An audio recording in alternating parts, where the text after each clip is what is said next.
What's up, everybody? We are having major issues tonight. Hopefully that intro played. It was really choppy. I even had, tonight's just going kind of crazy. We have Nathan from Infinite Possible Pythons joining us tonight. Hopefully things start working right. This is just, I don't know what's going on. So I do apologize, everybody. So we're going to try to make this work, and we're going to see how this goes. So let's give this a shot. Nathan, what's up? How you doing? What's up, buddy? How are you? I'm doing good, except for the fact of our major technical difficulties. Yeah, some things you can't control. Yeah. Can everybody hear Nathan? Because what's going on is I can't hear Nathan, and it's a disaster at the moment. So I actually have him playing through my cell phone, which is beside the laptop. So hopefully everybody can hear me. I say, can anybody hear any of us?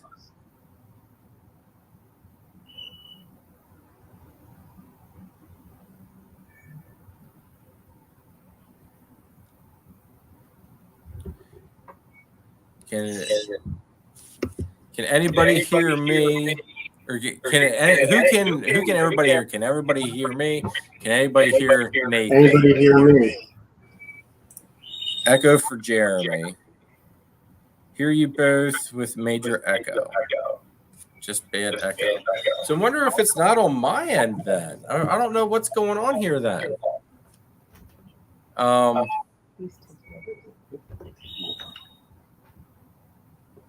Nate sounds fine.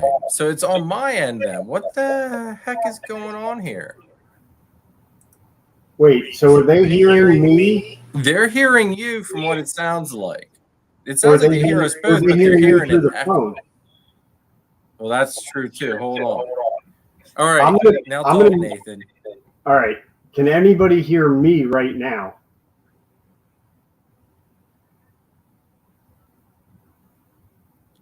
All right, I took Nathan off his speakerphone, so can you guys hear him? Anybody hear me now?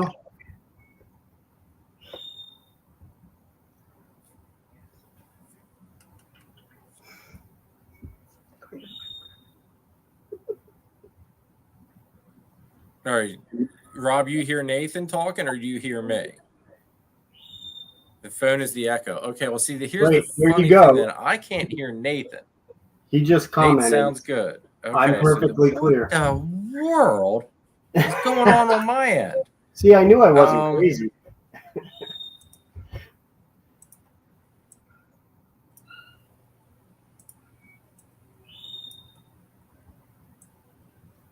Yeah, I'm not. Echo is semi-gone.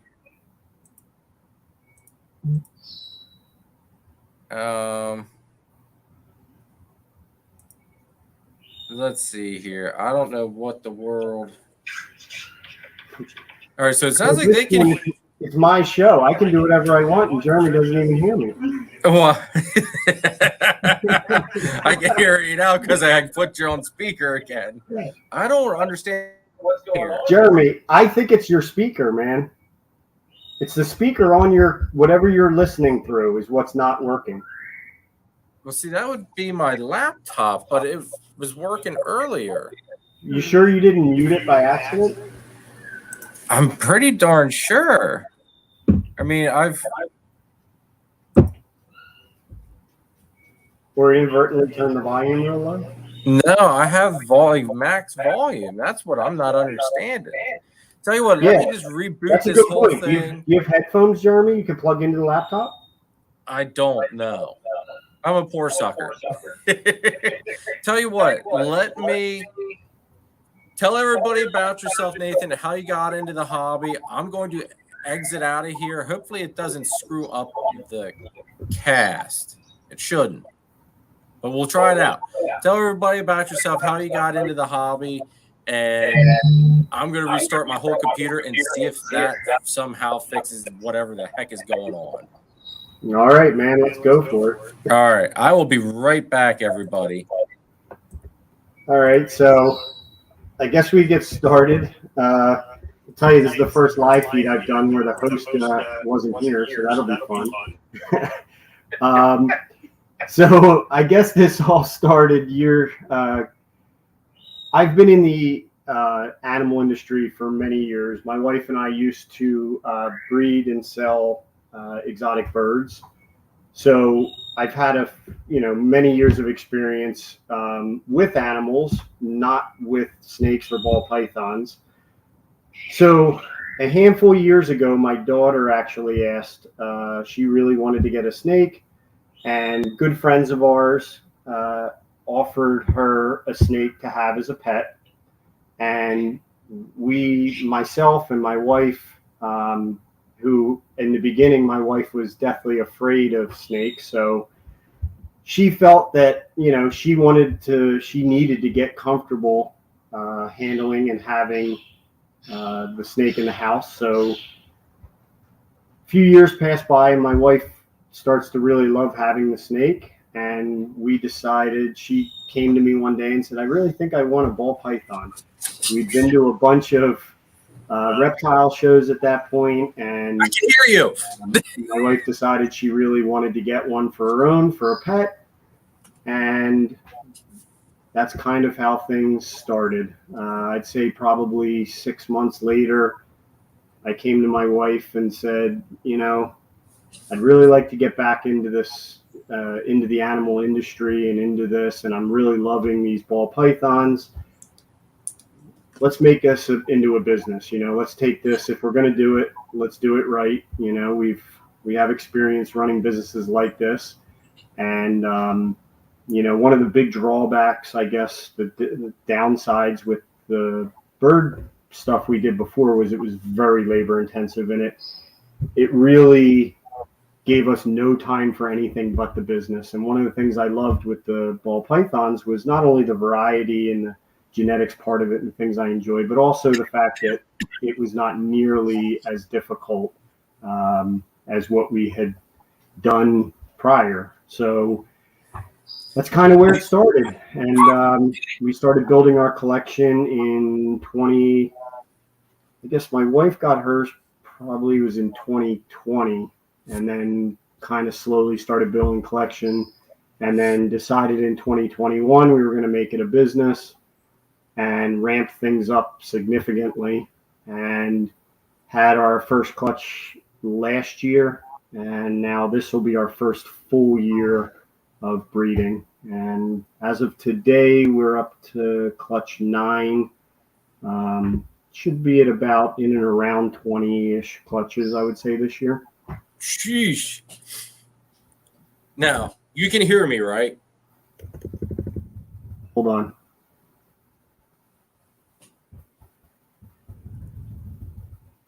Jeremy, you there? Can everybody hear me? We're good. I can hear you. Okay. Oh, thank God. I had the volume off so it wouldn't mess with the phone, and I just realized I never turned it back on. Scared me for a second. Okay. So I apologize, everybody, for the technical difficulties. I'm not a tech savvy person. Yeah, that was bad. I don't know what the world was going on there. How did the intro come in with the countdown and all that stuff? Did that, because it like froze up on me. So hopefully it went through I saw it.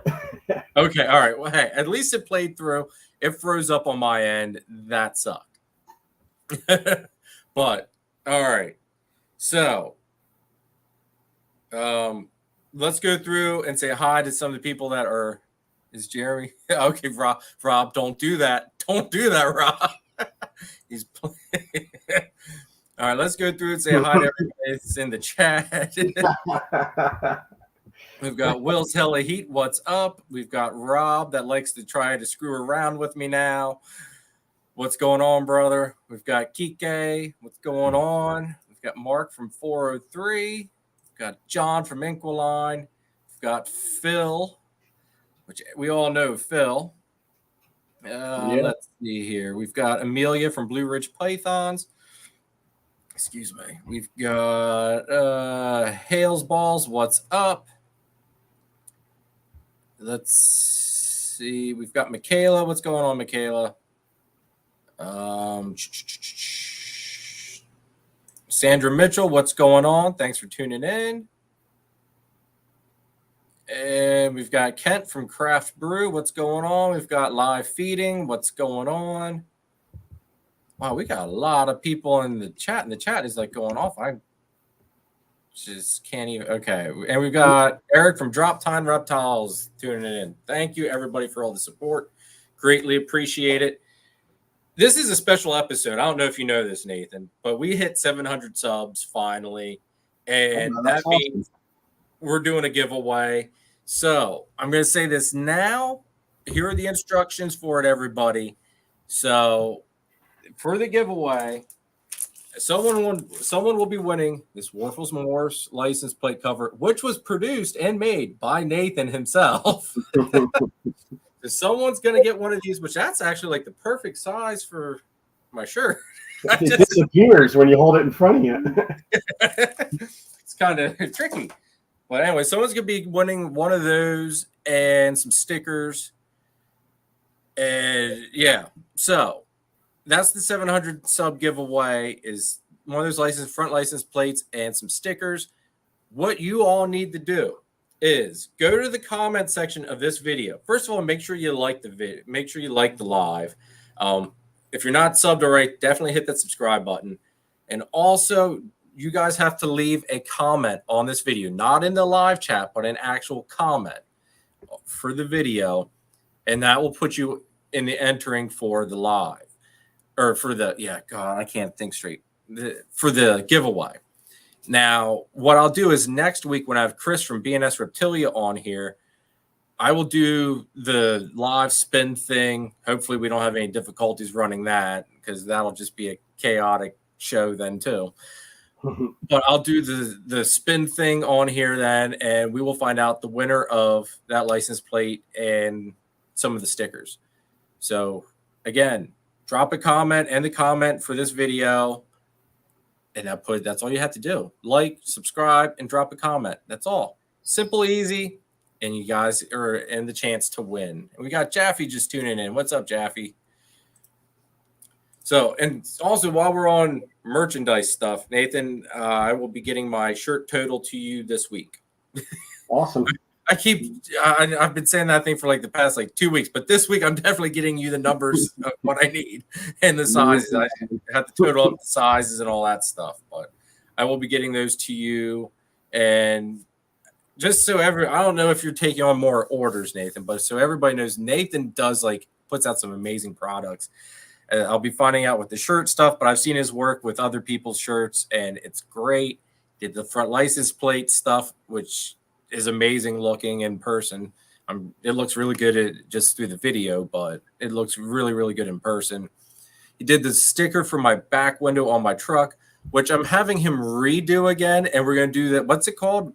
The window perforation. Yeah, window perforation stuff. So it's going to be a little bit more elaborate and a little bit cooler looking.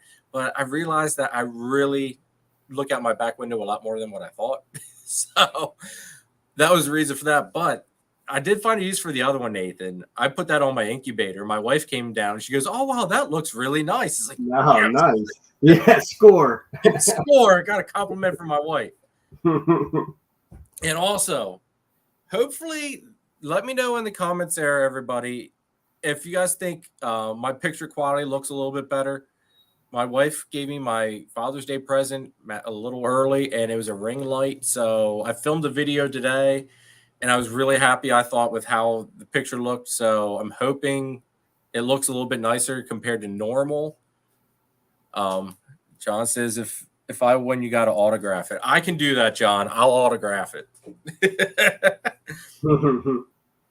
But yeah, so hopefully the picture quality on my end is a little bit better than its normal grainy looking self. But anyway, that's that. I'm really off track just because of how this all started. Yeah. We start like normal now. We'll pretend we didn't do anything. Yeah, so anybody that's new to the show, make sure you hit that subscribe button.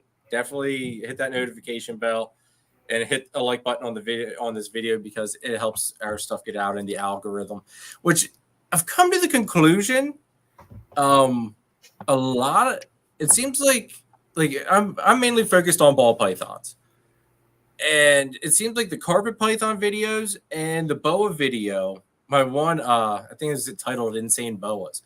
The carpet pythons and the boa videos beat out all the ball python videos for some reason. I don't know why, but in my stats, they're always like the top 3 videos. It's kind of funny. That's interesting. Because wouldn't you have thought it would have been ball pythons? I mean, I don't know. I guess maybe you got to switch everything over now. I Unload all the ball pythons and switch to carpets now. don't know. I couldn't afford all the PVC enclosures. Right. PJ says he picked up a badass male chondro. He's like a bowling ball sitting on his perch. Chondros do really perch really, really awesome. Carpets do too, except she's like nonstop, like feed me.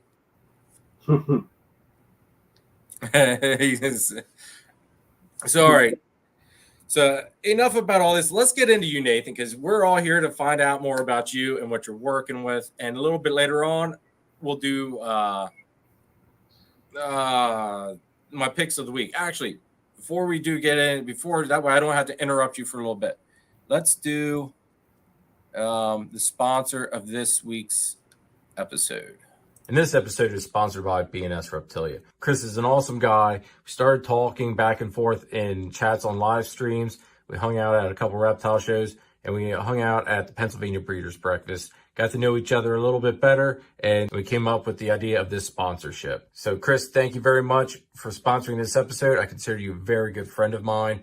Chris is working with about 150 ball pythons, several different North American species, such as different types of pine snakes, bull snakes, and Mexican black king snakes. He's also working with several different types of boas. He's also working with blood pythons and Sumatran short-tailed pythons, which, let's all face it, blood pythons are awesome. And on top of that, he's also working with a couple different Australian species like Woma pythons and scrub pythons. Chris is also a rodent supplier for Eastern Pennsylvania and the surrounding areas. And to top it off, he's also Pennsylvania's distributor for the Chipper and Coco to Go, which I'm not sure if anybody knows, but I switched to Coco to Go because it is by far one of the best substrates I think that's on the market. If you want to get in touch with Chris at B&S Reptilia, all of his information is in the description down below.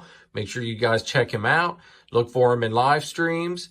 Make sure you also hit Chris up if you're thinking about switching to a different type of bedding, and also if you're thinking about switching to a different type of Coco product in general. Chris, thank you very much for sponsoring this episode. I appreciate it, brother. So make sure you guys, if you need any new Coco substrate, check out Chris from B&S Reptilia. I approve of this sponsor, by the way. What's that? I said I approve of this sponsor, by the way. Chris is a great dude. He really is. I do partially blame him for having all of these snakes now. So, while we're on that whole thing, what do you use for bedding? Because you use Coco, don't you? I actually use Coco in our displays. So my wife likes to keep her snakes in displays. She prefers the Coco, and we do use now the Coco to Go from Chris. I'm also distributor of the KC Reptile Labs maple and aspen bedding. Okay. And that's what I use on all my breeder stuff. Both great products. I feel like they both have benefits and cons. You know what I mean? It's just they're just different, I guess you could say. You know, I wouldn't even say one is better than the other, just different. I got and you. By the way, Jeremy, not to interrupt, but my wife just reminded me that we posted a video of our scaleless corn snakes, and they are still the #1 video that we ever posted too. So you're not alone. You're not alone. Apparently, people like us to show different things. See, it just boggles my mind. Like, I don't get it. Like, I mean, like 90 I'll say 98% of the content here is all ball python related. Yeah. And then like I look at my stats, it's like my boa video I think is at like 7 point some odd thousand views. And then the carpets are just like rapidly climbing up behind that. So it's just kind of like, what the heck? Like, I mean, hey, carpet pythons are like, they're a completely different animal compared to ball pythons. But yeah, I just don't get it. It may just be that they're trending right now. You know what I mean? It really could just be a timing thing. The other thing I thought of was there's so many people doing ball python content, and I think the carpet and the Morelia section's a lot smaller, and same with the boas. I don't think there's a whole lot of people doing that stuff. Yep. So that might be part of it too. Yep. Yeah, very, very possible. So you told us what got you into it. Tell us about what are some of your favorite genes that you're working with in your collection. As far as favorites, I don't know. I mean, I think like most people in the industry, everybody loves the big ones: Clown, Exanthic, Ultramel. I mean, I think there's always that list of ones that everybody seems to love, especially a lot of the Recessives. Pieds, you almost can't go wrong with. Yeah. You know, unlike a lot of people, my collection is, I wouldn't say that I'm really head over heels into any one project. Okay. You know, I have a lot of different things going on. I'm probably more likely to, especially this year, next year, to experiment a little bit instead of necessarily following any necessarily trend at the moment. So, you know, my collection is definitely, I have a little bit of everything, I would say. Okay. What are some of your co-doms and dom machines that you're working with right now? I mean, this year, I'm trying to think. I mean, we have talk about what's come out so far. So far this year, we've hatched out some freeway stuff. You know, our first clutch, we had a freeway and a Mardi Gras out of that clutch. The second clutch it just hatched out was some VPI Tiger stuff. Which that was nice. That was nice looking there. Yeah, we got 2 not bad odds. Out of 6 eggs, we hit 2 Exanthic. All of them had the Tiger gene. We hit 1 Exanthic Tiger, 1 pastel Exanthic Tiger. So not too bad. You know, I think we ended up with 2 just straight Tigers and 2 Tiger pastels. So it definitely wasn't a bad clutch. I think the next one coming out is, if I recall, I think Super Pastel Candino to a Pastel Candino. Oh, so, nice. You know, again, I think Candino, candy stuff, albino, I mean, all pretty cool stuff, you know, so that'll be fun. You know, we have, actually should probably, you know, put me on the spot, because off the top, there's too many clutches to even remember what all is coming out. But, you know, I think we have, like I said, we have a little bit of everything. I mean, this year we've got some clown stuff going on, trying to make a Phantom Batman. Oh, nice. So I'm hoping she's getting close. So hopefully that one hits. You know, some different pied stuff. Trying to think what's definite in that list. I mean, it's just such a mix. I can't really say, you know, that there's any one thing. It's pretty spread out this year. Okay. Just also because, you know, because we're only, you know, second year into this, we still have a lot of stuff growing up, you know. Yeah. And so right now we're playing the game of, you know, who's going to start building, you know, who's going to get up to size and who's going to go next. So, you know, we'll see we'll see where it all kind of plays. I just saw somebody. What is Silver Streak? The Silver Streak is a super pastel, black pastel. See, I wouldn't have been able to tell you that. See that? Yeah, actually, I have a few of them, so I know that one very well. Oh, okay. No, do me a favor. You said about the tiger gene. I am completely unfamiliar with that, like, at all. So can you explain to us what tiger is and like what it does? So we'll start at the beginning. So I was lucky enough. I met a gentleman named Mike Joloff a few years back. Mike is the originator of the Joloff Xanthic line that I think is probably a more well known. He's also the originator of this tiger gene. From my discussions with him, the gist of it is it's a genetic banding gene. Okay. What I've visually seen from the animals I've produced, it tends to close up or eliminate the keyholes in the alien eyes, and it tends to band some of them over the dorsal. So the aliens end up coming up over the dorsal of the animal, and as opposed to being separate things on the side, if that makes sense. So it almost kind of does like an Enchi thing almost, where Enchi's very banded and Orange Dream's sometimes often banded as well. Yeah. So it's somewhere along that same pattern, but possibly a little bit more banded. Yeah, it's a little different. Now, I've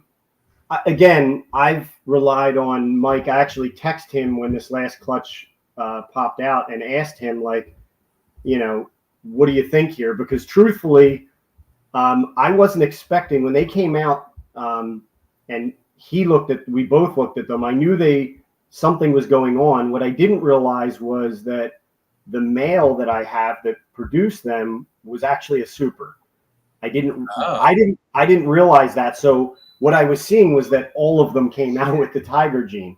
So when I looked at these animals, there was two that would have otherwise been normals, but they weren't normal. Like the pattern clearly didn't look normal. So I was a little, but come to find out that's actually what it was. And he was able to help because that breeder male actually came from him over a year ago. So Will's saying tiger's more narrow and higher up than Enchi. Yes, I would agree with that. That's the, like, for me, like you, I'm only in my second year, but you're like leaps and bounds ahead of me. Just from the little bit of conversations we've had and seeing what's in the background there, you've definitely invested an awful lot real quick into 2 years, which I wish I could do. So, I also understand that I had done serious, like I wasn't just deciding one day, hey, I'm doing this. There was many months. There was 6-8 months of research. I'm also very, very fortunate. The friends of ours that gave my daughter that first hognose snake introduced us to a lot of other breeders in the area. One of those breeders was Chris from B&S, who then introduced me to Danny over at DTMG, who was at the time in his first year, Zach over at Seven Serpent. I mean, there's John and Christine at Triforce Morphs. I was very, very lucky that when I was doing the research and getting involved, I was able to spend time with these people. I mean, I consider all of them very, very good friends. And so I definitely didn't come into this probably like a lot of, beginners into this hobby would. I had done a lot of research, seen a lot of snakes, had a lot of conversations, a lot of dinners, hours and hours spent with people that had been doing this for many years. So, in a lot of ways, I was mentored by this whole handful of people. So understand it wasn't like I just decided like, okay, let's go on a shopping spree. I knew what I was looking for, Yeah, you did your research on it. Yeah, absolutely. Which I think is also something else I want to make mention as well, is that like your whole group like is so accepting, because I feel like I've kind of been accepted in with you guys. Like, absolutely. I consider you a very good friend. Chris is a very good friend. Like, you guys have kind of left me come in, and you've welcomed me with open arms. I was talking to Danny from DTMG there after Chris had said, hey, get him on the show sometime. And after I messaged Danny, and we got to talking there for a while too about different odds and ends. It was just you guys are a very welcoming group. That's just like, hey, if you want knowledge, here it is. So we're pretty much an open book, man. All of us. It's just, I think a lot of times in not just this industry, in a lot of businesses, people tend to be very close with their stuff. And I don't know, for us and our group of friends and these breeders, we're just not that way. I mean, we want to talk. We get together regularly. I mean, you guys had organized that breakfast, but we were doing that as a group. Or Phil did that, right? Yes, but I can't take any credit. I just but to be honest with you, we started doing that, 6 months or so before that with our very local breeders. So, and just for that exact reason, just to sit down and talk and go over stuff and look at our collections. And, I think it's a very valuable thing for anybody, especially just getting into it. Oh, it is. It really is. And I have to say, I'm really stoked about having all you guys come here to my place for our barbecue coming up here in July. Yeah, absolutely. That there, because Chris had messaged me, he goes, dude, are you, because I had told him on how I wanted to do something. Yep. And he had messaged me, he goes, hey, are you still going to do it or what's going on? I was like, you know what? It's like, I don't want to say I put it on the back burner, but I got so caught up in a whole bunch of other stuff that's like, okay, you know what? I'm going to pick a date and we're going to make it, we're going to, run with this. And it's like, you guys are coming. I'm pretty sure Phil's coming. Chris is coming. I think Nicole from Lady Tiz Exotics is coming. Danny's coming from DTMG. Kai just got a hold of me today. He said he can't come. I think he has birthday parties to go to, and it's like 2-hour drive plus 2-hour plus drive. Yeah, Kent's coming. He's going to be here. So it's going to be a great atmosphere for all of us just to get together. You guys have people have experience under their belts. You've got people that are still new to it like me. And it's just very exciting for me. And the fact that I have you guys, be able to look through the little bit that I have here, and I can, even take some thoughts of how you guys think I should run in some directions with stuff. And, maybe I'll end up taking some of those hints and ideas and go run with that. Yeah, absolutely, man. John, we're in Pennsylvania, and we're actually all probably, I'm going to say we're probably within an hour and a half probably away from each other, roughly. Yeah, 2 hours. Something like that. I forget how far. I think, within probably 2 hours, I would say. Okay. Yeah, because you guys are out there closer to the state line, if I'm not mistaken, right? Yeah, I'm in Bucks County, so I'm literally almost walking distance to the Jersey state line. Okay. Yeah, so it probably is a little bit closer to 2 hours.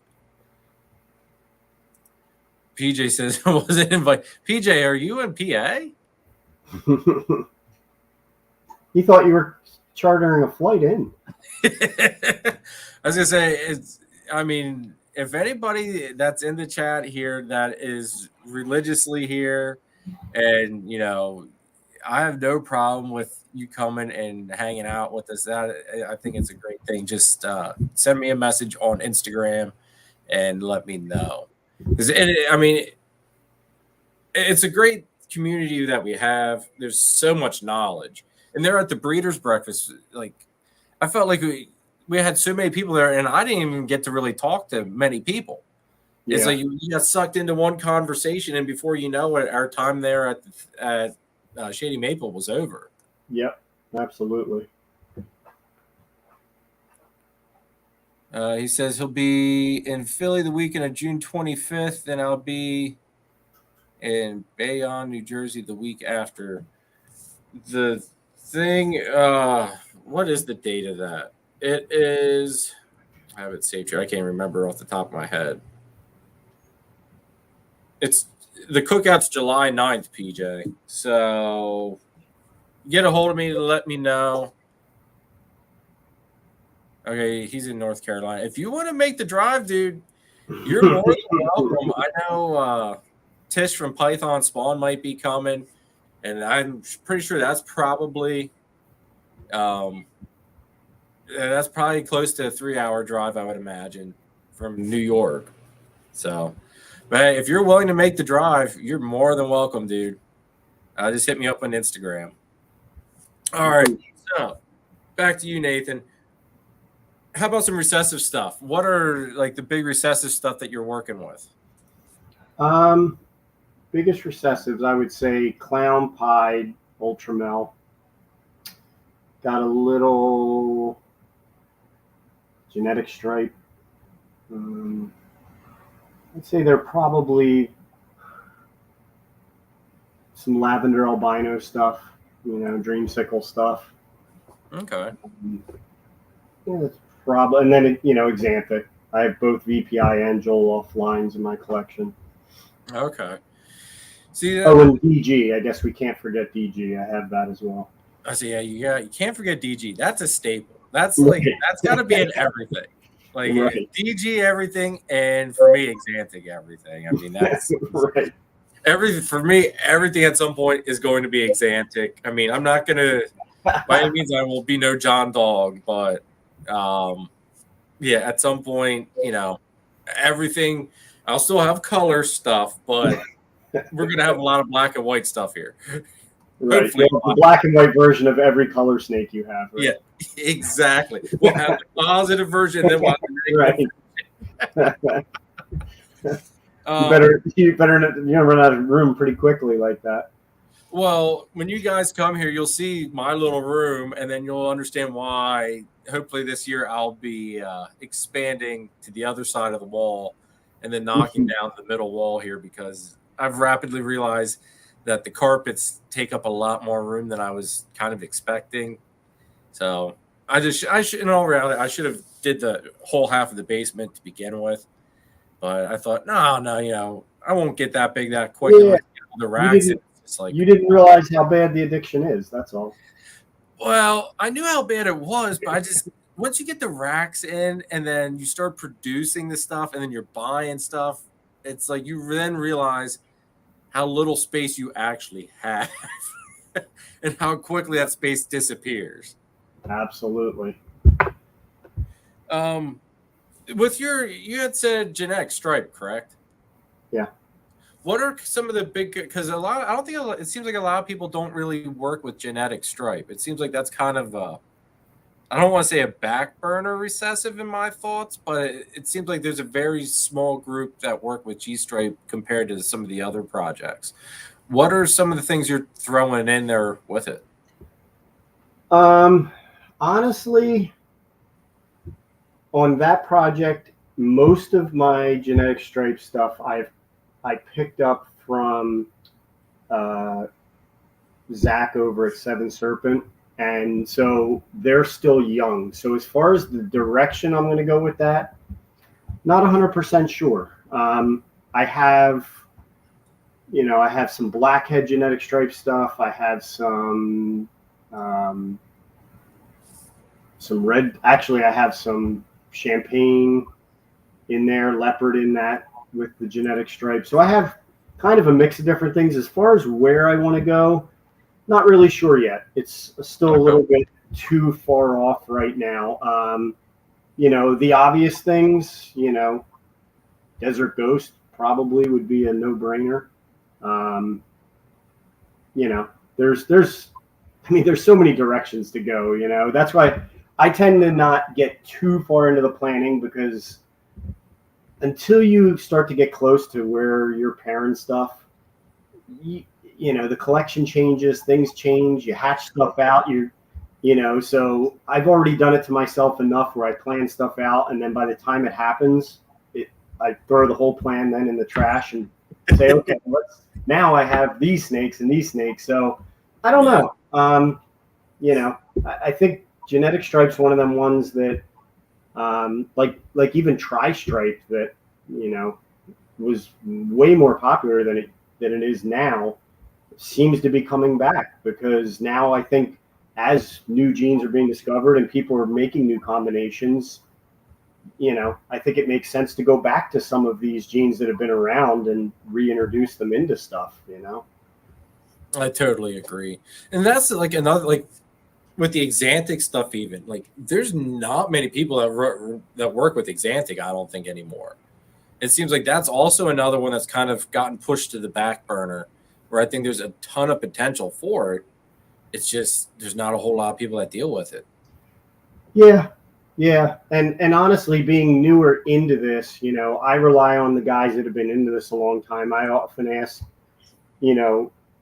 what's the deal with this? I mean, I've heard stories from guys that have been doing this a long time. Even DG, they were a dime a dozen at one point until people figured out what the potential was. So, I think you're going to see a lot of that as this industry keeps evolving and people keep making new stuff and coming up with new combos. I think that experimentation, like I said earlier, I kind of like that side of things. And, I think putting some of these things back in that maybe aren't as popular or maybe once were and aren't anymore, we could get some really cool stuff out of it. No, I agree. I think the big key for Xanthic, and correct me if I'm wrong, anybody, is Desert Ghost. I think that is going to be everybody. The whole community was wild with Justin's Xanthic DG clown. Yeah. I really think that DG is going to be the thing that keeps everything more black and white with very minimal browning out, and like it's probably even. I would say it's probably even going to limit the amount of like silvers and grays that you get. Yeah, it's going to keep it more just black and white. And I'm thinking maybe that bring it back.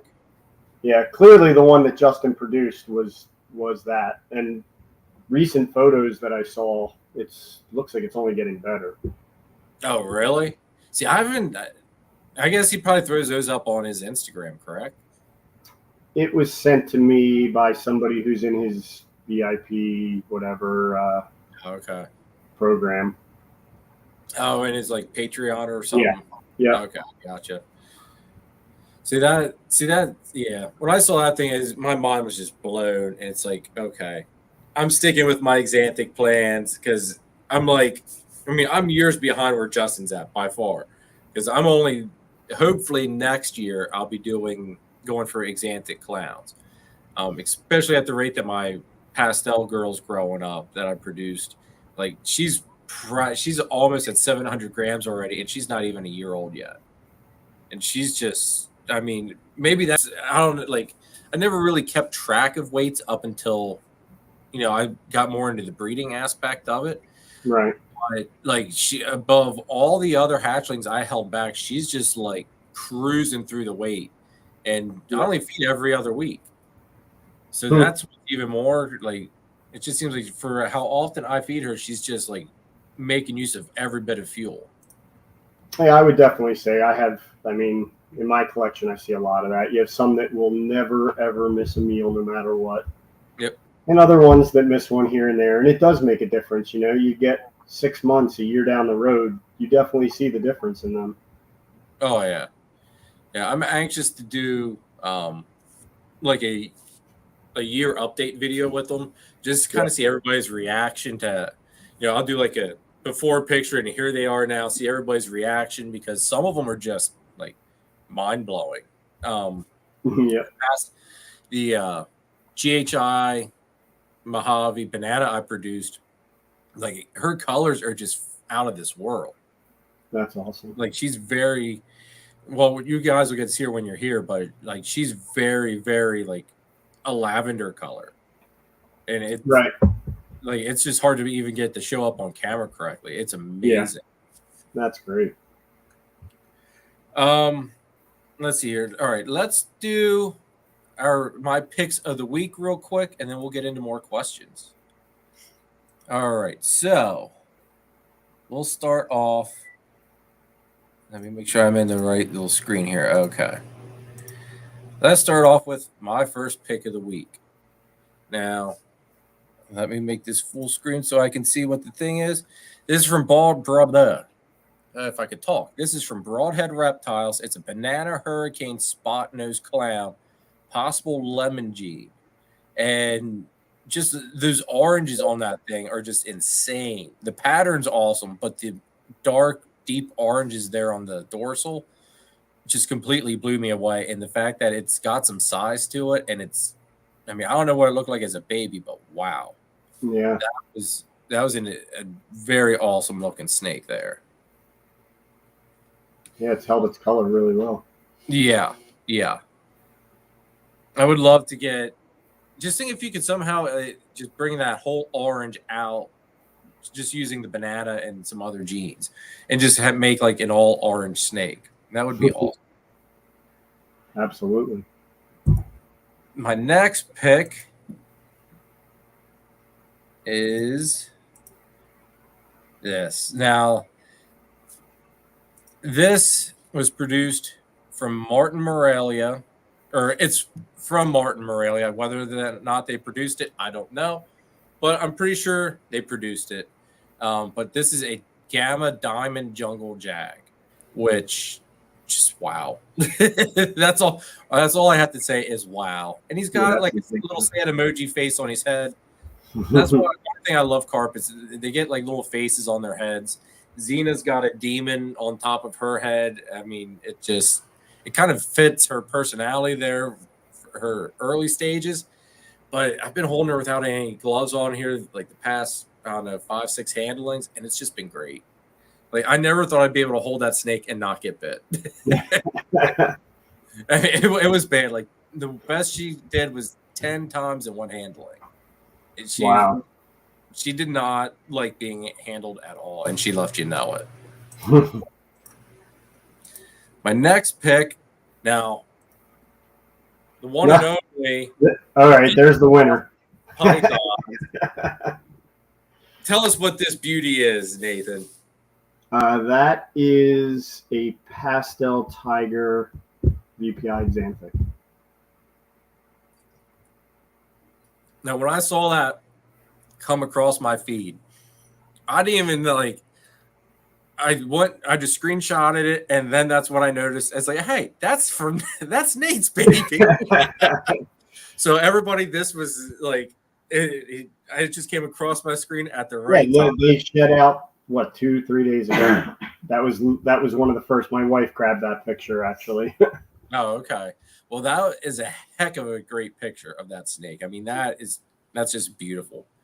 Yeah. I'm anxious to see how it holds its color and everything, because I think that's, everybody always says, and this goes back kind of the live I did with John Dog about, this line's better or that line's better. I think it's just a matter of line breeding it, and you're gonna have good and bad of all the lines. I can tell you. I mean, I see it within my own collection. I mean, listen, you're gonna have better variations of the same gene. I mean, some are just nicer. Yeah. But that there is a beautiful snake, and I'm assuming that's a holdback. Most likely, but I'm not going to say 100% yet. I have not sexed them, so that'll be part of it. Gotcha. Well, that does play a big part.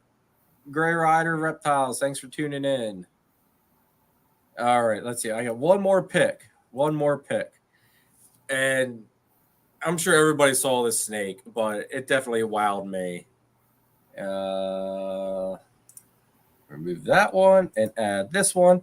But from Canova, the Paradox Kraken, that thing, my mind was blown when I saw the thumbnail for it, when it came across Instagram. It's like, well, everybody's probably seen it, but I mean, I think it definitely is probably by far one of the craziest looking snakes I have seen in a while. Absolutely agree on that. My wife and I were just talking about that the other night when he posted that. Like, I mean, it's just crazy. Yeah. The thing, like, if you watch the video, he shows some of how the Krakens changed in the colors and stuff. I was really surprised with how much they actually changed, though. Like, I don't even want to say, like, some of them didn't. The one he showed didn't really change, I don't think, for the better. It's like it looked phenomenal as a baby, but as an adult, I mean, it still looked nice, but the color that it had as a baby was completely gone. Yeah, some of them were almost completely different colors, almost. Yeah. Yeah. And it was just kind of, I mean, it was kind of like, you know, I liked it better when it was the baby. And that's one thing I think a lot of us in the hobby are trying to preserve is how, you know, everybody's always wowed by the beautiful colors of what the babies look like. And we're trying to chase that of keeping that color there. Yeah. And having an animal that does that drastic of a change, it's like, where do you even start trying to keep that color? Yeah. Yep. Absolutely. It's a tough one. But I mean, again, that comes back to experimentation. I mean, I think there's one thing Justin's definitely good at, and that is pushing the envelope. And he owns a collection that allows him to be able to do that fairly easily, you know, and he's an artist, you know. He definitely thinks up pairings that people haven't thought of, and you know, that I'm sure he's already working on that answer, you know. You probably already has the answer sitting in right. We're all sitting here pondering the thought, and Justin's sitting there. I already have the answer to that. Yeah, we're seeing videos from 2 years ago. He's just showing us now. Yeah, well, that's like I kind of like I almost look at this hobby in the sense of technology. In a sense, like you figure what we're getting like just the whole population, what we get in technology, you figure the military already had probably 5-10 years ago and is now ancient technology to them. So I always think of ball pythons and snake breeding in general kind of the same way, that some of these guys, you know, you're only seeing the stuff that, you know, they've probably already got a couple already half grown up in the rack. And you're just now seeing the product of them testing that out, their theory, after they have more of the answers. Yeah. Yeah, I'm sure. I mean, I don't have enough snakes to do that. So what you guys see me showing off is that's the best I got at the moment.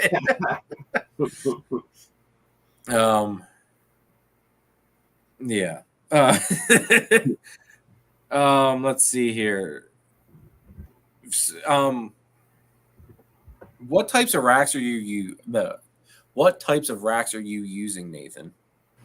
I have a little bit of a mix. So I have a 70-30 ARS 70-30, another ARS 70-15, a ARS 55-40, the 1065, and then a handful of different PVC racks. Okay. So a lot of the stuff you're running with is the ARS stuff, though.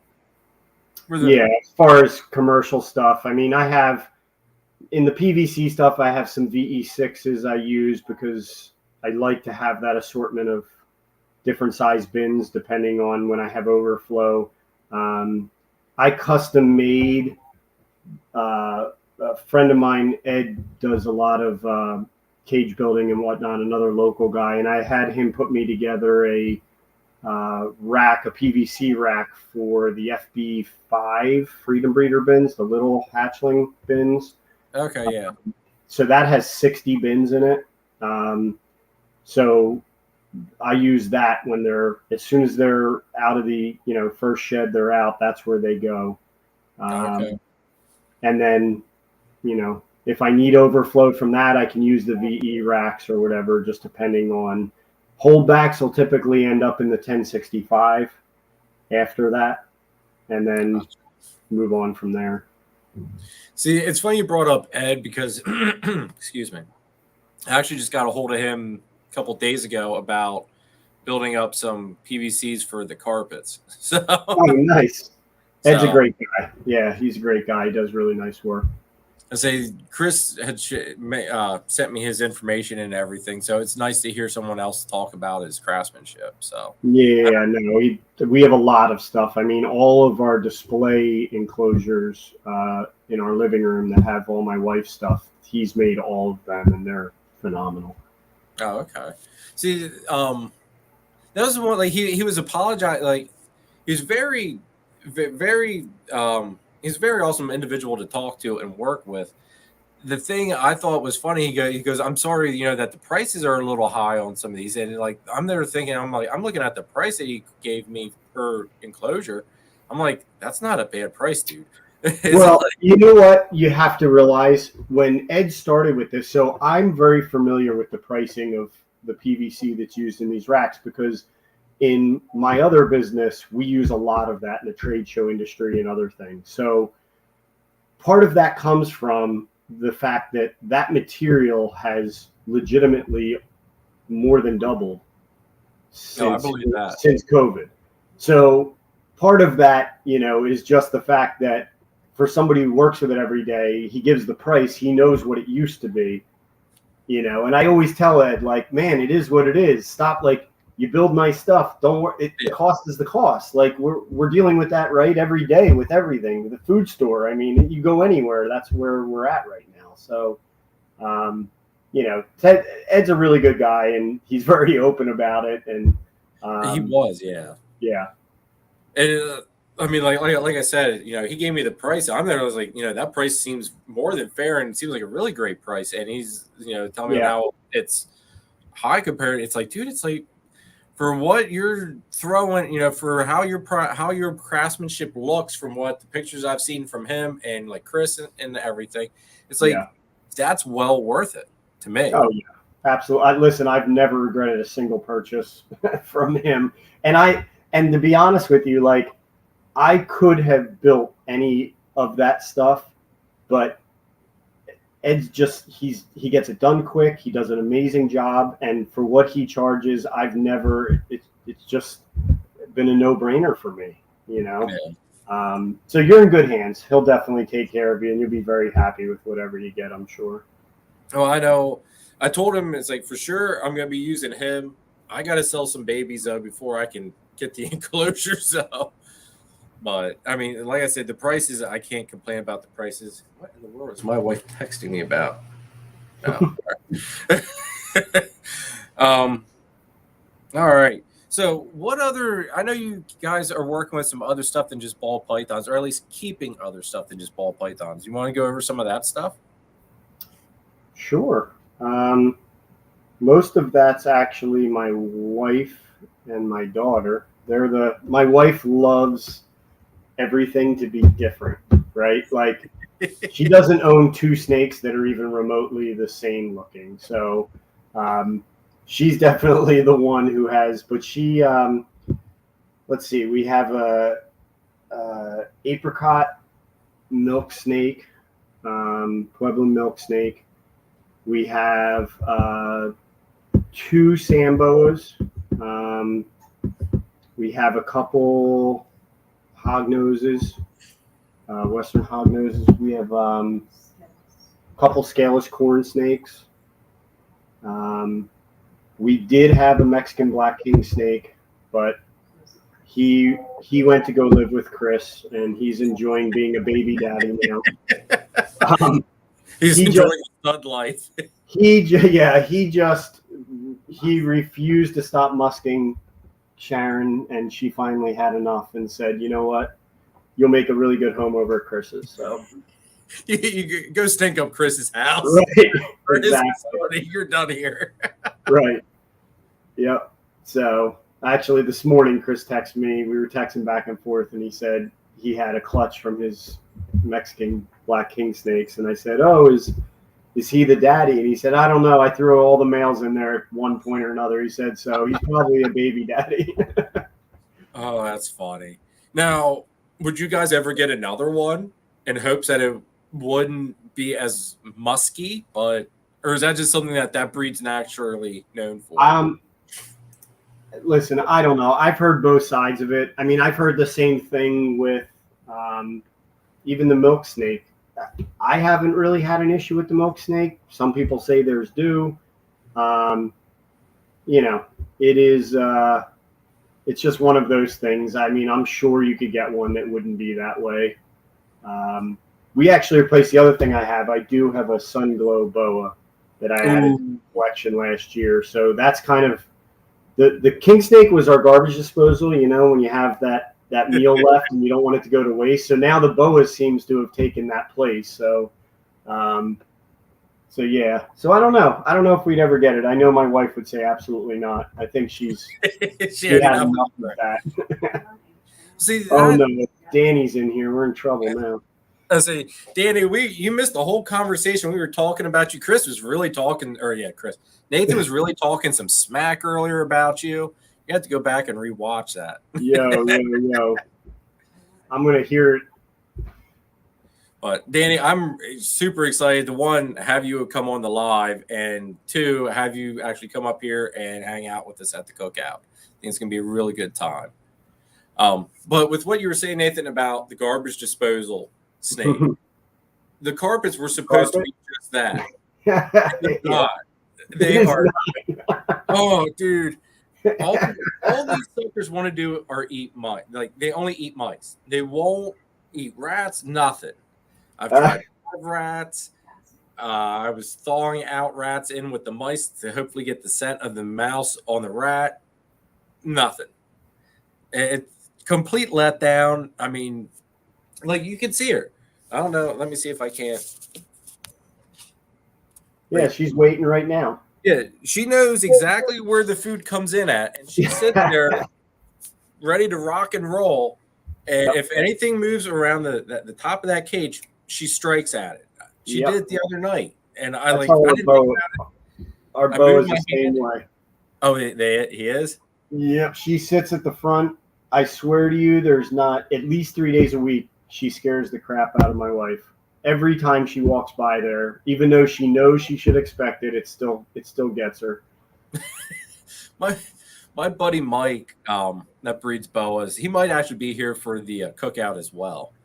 I invited him, but he has, I forget what gene combo it is. It's like an all white one though. I think it's like a super fire something or other. But that boa was the same thing. Like, it just hated people. And it was like, we'd be in the snake room and you'd hear this loud thud, like, repeated. I was like, dude, what the heck is that? He goes, oh, that's just the snake trying to get you. It's just like, you know what's weird is mine. I can go and take her out. She gives me no issue whatsoever. But when it gets that time of night when we would normally do feedings, it's a whole different story. You know, she like you said, she sits just like your carpet's doing. She knows where the food's going to come from, and she just waits. Well, it's like she was in her. Actually, it was odd. She was in her cave for a change today, and the night, the lights turned off, and it became quote unquote night in here for about an hour, and she came out and she was crawling around until the lights came back on, and now she's thinking she's going to get fed again. Yep. But yeah, it was just funny when you said about the garbage disposals. It's like, at least you had one that was effective. Mine are defective. Right. No, they both of them have been very good at that. The king snake was shocking. I mean, I swear to you, he grew so fast. It was almost, it didn't even seem possible sometimes how fast. I mean, he would just eat whatever you threw at him. Now, did you ever, and maybe you didn't get a chance to, like, I know a lot of people use like indigo snakes or king snakes as kind of like if you have a birth defect baby that's really kinked up, Did you guys do that at all too? I did. I've been very lucky. We have not had any of that, knock on wood. Okay. Yeah, God, yeah. I hope you don't. That there, I mean, because that was one thing I thought about getting a king snake, because I always like California king snakes. I just thought about doing that just for that main purpose, But then I also heard about the musking with king snakes. I don't know if I really want to deal with that. It was pretty bad. I mean, it was it was bad. And again, I've talked to other people, and like I go over to Chris's, and he pulls one out, and I'm like, what the heck? Like, he has no issue, and I'm like, whatever, man. How are the Sambos you had said about? How are they? Because those are the ones your wife got at Gettysburg, correct? Yes. How are they doing? Like, are they weird? Like, do they musk a lot or anything like that? Or are they just kind of happy-go-lucky snakes? No, they literally seem like the chillest little snakes I've ever seen. Hers are so tiny. I mean, they're like earthworms at this. I mean, they're definitely have grown quite a bit since we picked them up, but no, I mean, they've so far so good. I mean, they seem to be really awesome. I mean, as far as low maintenance, I don't know you could get much lower maintenance. I mean, they so far, I mean, they eat well. I mean, the only time they've missed a meal is when they were in shed. I mean, other than that, same with the corn snakes, to be honest. I mean, the corn snakes, no issue. Super low maintenance, easy, fun to handle. If you like they're not a ball python. They're a little more active, but definitely less active than the king snake. Okay. It just depends. Again, it depends on what you like. I have some friends that like that more active snake, and others, that are good with a ball python. That's okay, just chilling. Yeah. Now, are they in the room with you? I'm just kind of curious to see how big they got. I remember how small they were. Here, Sharon's here. I'm going to send her to go. Oh, she was hiding behind you. She's been sitting over here. I thought I heard her. It sounded like she was maybe off to your side. Yeah, she was off to the side. I'm like, wow. Yeah, talking to me like I wasn't on this live video. Hey, at least you could hear her, unlike the beginning of the video where I couldn't hear her. So let's see if we can do this. I'm going to try to angle this down. Oh, wow. They are still small. But they got a lot bigger than what they were. That's the male. So this is the smaller of the two. Here, let me put you on the big screen. Let me get rid of that, though. There we go. And as you can see, obviously pretty chill. I mean, they're not even. Yeah, it's not even trying. It's not even trying to go anywhere. It's just hanging out. You know what that reminds me of? And anybody that's a fisherman is gonna know what I'm gonna say. They remind me of a Gary Yamamoto Senko. It's just like a stick bait, and it's almost what they look like. They're just like the shape of them, and that's what it looks like. Yeah. That is a cool snake, though. Yeah, it is really cool. And the other one for me and my wife, the eyes do it on this one. This one, honestly, wait till you see. I'm going to try to get a close-up of the eyes, because the eyes legitimately look like googly eyes.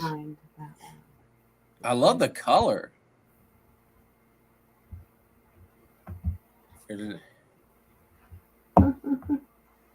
That color is phenomenal on that thing. I don't know if I actually got to see that one at the show. I know she had two, but I think I only saw the first one. Oh, okay. That is really neat looking. That's the female. Yeah, this is the female. Of course, she keeps turning away from the camera. I see what you mean with the eyes, though. The eyes really stand out on her. Oh yeah, because the pupils are very light. That's just she's just an insane looking little thing. Right. Hopefully that's coming across okay. It looks clear on my end. I'm just all up in the computer, just like looking at the eyes. The eyes. No, that's a beautiful looking snake, dude. Yeah, she's really cool. And now, what are you guys feeding those? Like pinkies, I'm assuming. Pinky mice right now. Pinky mice. Yeah. No, is that what they were on when you guys first got them? Yep. Oh wow. Okay. We just give them two now instead of one. Oh, okay. I gotcha. But they're growing. I mean, at some point they'll probably go to rat pinkies. Let's see. We've got. Okay, we haven't missed anything major here in the comments.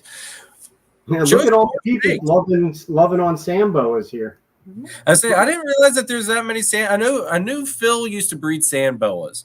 Yeah. I found that out when I was hanging out with him there at Yeah. Sharon was talking to him actually at the show about them when she was picking those up. Oh, okay.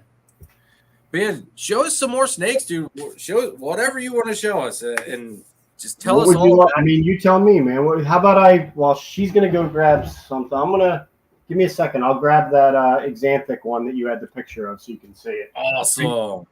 I know you've been itching to see that one. Oh, I have. Do anything Xanthic.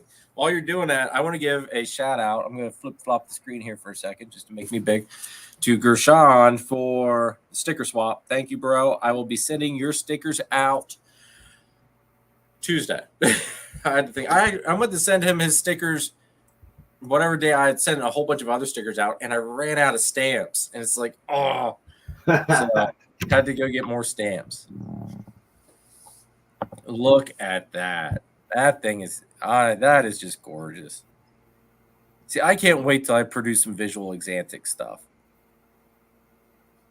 And I think my problem is going to be it's going to be hard. Like to let it go. Yeah, letting any of it go. Like it was hard to let anything from my first clutches of last season go. But it's once I start producing the visual recessives, it's just gonna be hard to let any of it go. And that would just I'd have a hard time letting that go. You can't keep them all, Jeremy.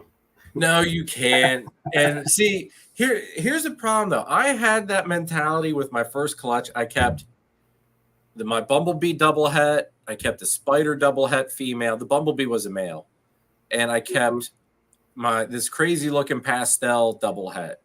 And they're het for Xanthic and clown. But I sold off, which was the stupid thing because I kept telling myself, well, you can't keep them all.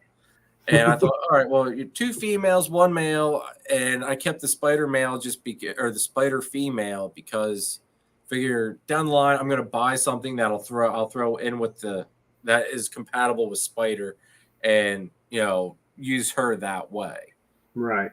And I sold off like 3 other normal females that were double het, and now I'm just like seller's remorse and kicking myself in the butt, thinking, "What were you thinking, you idiot?"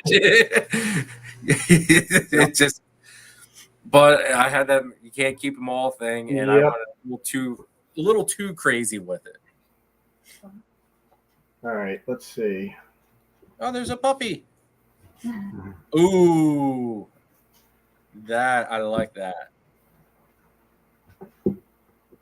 So this is Priscilla. This is our female. We don't know 100% if we know she's super black pastel. We don't know if she's het 100% pied or het pied, but you can see she's got quite a bit of white, like a pretty large ringer. So she may just be het. Yeah. And she's got that big ringer, and then she's got that one coming up partway through mid-body there. Yeah, you can see. See that? She's pretty. Now, with super black pastel, do you run into the possibilities of like the duckbills and the kinking like you do with super skinny? Yeah, absolutely. I mean, as far as I'm concerned, the duckbill part, it's not. To me, it's not something that it doesn't affect them, that piece. So it's just the look they have, It's kind of like the bug eyes with the super lesser stuff. Right. So as far as the kinking, yes, it's a thing. Now, it's still very up in the air as to why some people are having better luck than others. Some people say it's the temperatures you incubate at. There's a lot of different, ideas on why some may and some may not. I've talked to breeders who they had a pairing and they produced them and they've produced them over and over and had never had a single issue. They tried to move another male or female into the mix and they had problems. So, I'm hoping, honestly, when more of the DNA testing and genetic stuff plays out, maybe we start to get some answers, Maybe it's just something where it's kind of like different lines, some are compatible, some aren't. So to answer that question, no, it does not have champagne in it. That was strictly black. That pairing that came from was black pastel, was a panda to a black pastel het. okay. That was beautiful. See, now here's my ultimate plan, because I have cinnamon, I don't have black pastel, but I want to make a super city that's desert ghost. I just want to see if that is the way to make an all black snake. Yep. That stays black. Yep. Or if that's just not going to do what I think it should do. Right. Absolutely. What's up, Ken? Thanks for tuning in. Let's see. She hasn't brought me another, so let me see what I got here. Say, show off whatever you got, brother, because I'm anxious to see some of what's floating here. around. We'll give Danny a little shout out here. Hold on. Ooh, here we go. What's up, Sean? Thanks for tuning in. Since Danny was nice enough to hop on, this is one of his female Batman. Oh, from this year. I love Batman stuff. Let's see. She wants to hide here. She's being a little shy. She's being a ball python. She's being a ball python, right? See, I just love Leopard, and Leopard just goes so well with everything, and the Batman stuff is just out of this world. Yeah. I picked her out of the ones he produced, I think, 11 Batman last year, and this one really, the pattern was so broken up that I just decided, what the heck. I don't know if it's anything, but she just had such a broken pattern that I told him I'll take that one. So she's got a beautiful pattern to her. Yeah, she really does. Now, what are you wanting to add anything specific into that combo with the Batman stuff? I know you had said about the Phantom. Is there anything else you want to add into it? Because when I'm thinking of the Batman stuff, it seems like the thing is you add stuff in there and then you come up with a Batman character's name. So I know that there was somebody that was something there was a Batman animated series with a Phantom something in it. I mean, listen, it's hard to say. I mean, I think Danny's working on a lot of Batman stuff this year, putting it into a bunch of different combos.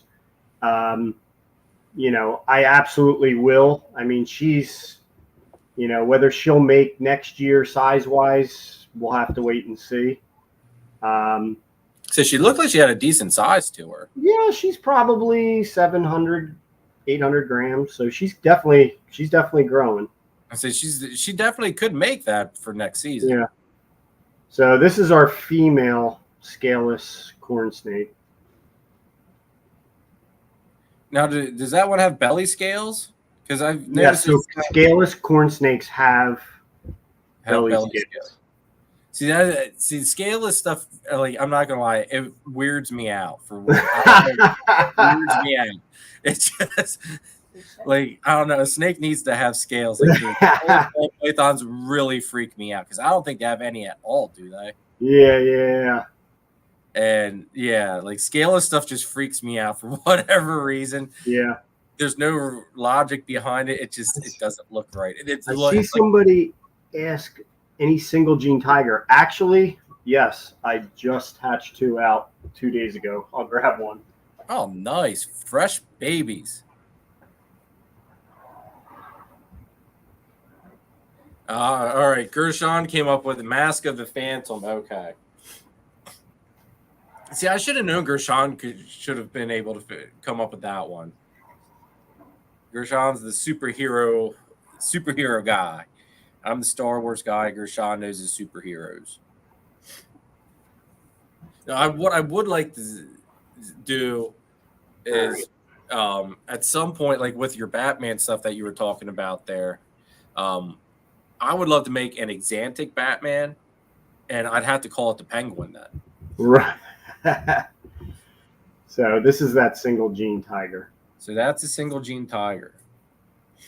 You can see the very reduced, like very messed up, if any, keyholes. Yeah. Clearly the back, the banding up over the back. See, now that's neat. I like that. Because it even starts getting rid of like the spots on the top as well, because they're part way through. I mean, you've got some really big blotches of just black on the dorsal. Yes.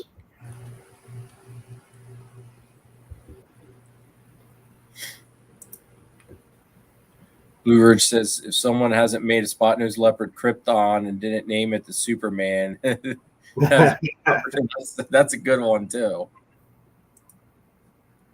That's really neat. I like. See, I'm starting to like some of these newer genes that are coming out. So, all right, I'm gonna grab one. This one will be for you, Jeremy. I think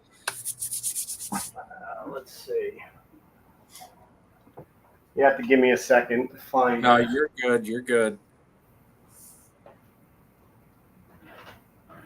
All right, I'm gonna show you. I'm going to show you two different variations here. I'm anxious to see what this is.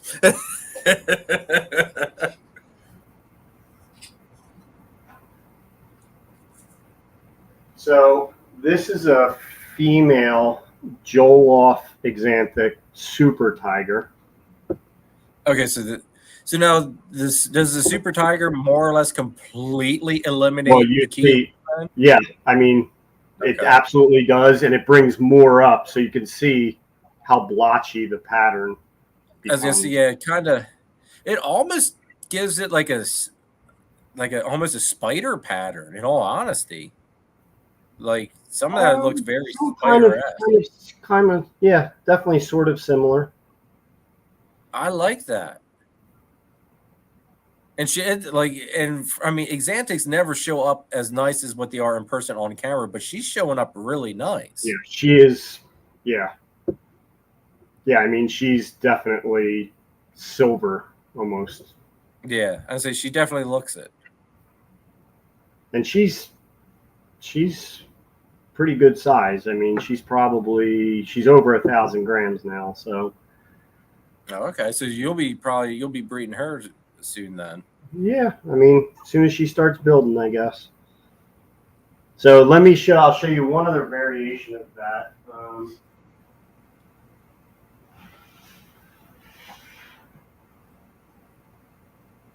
course, I'm going to need the step stool for this one because I've got short syndrome.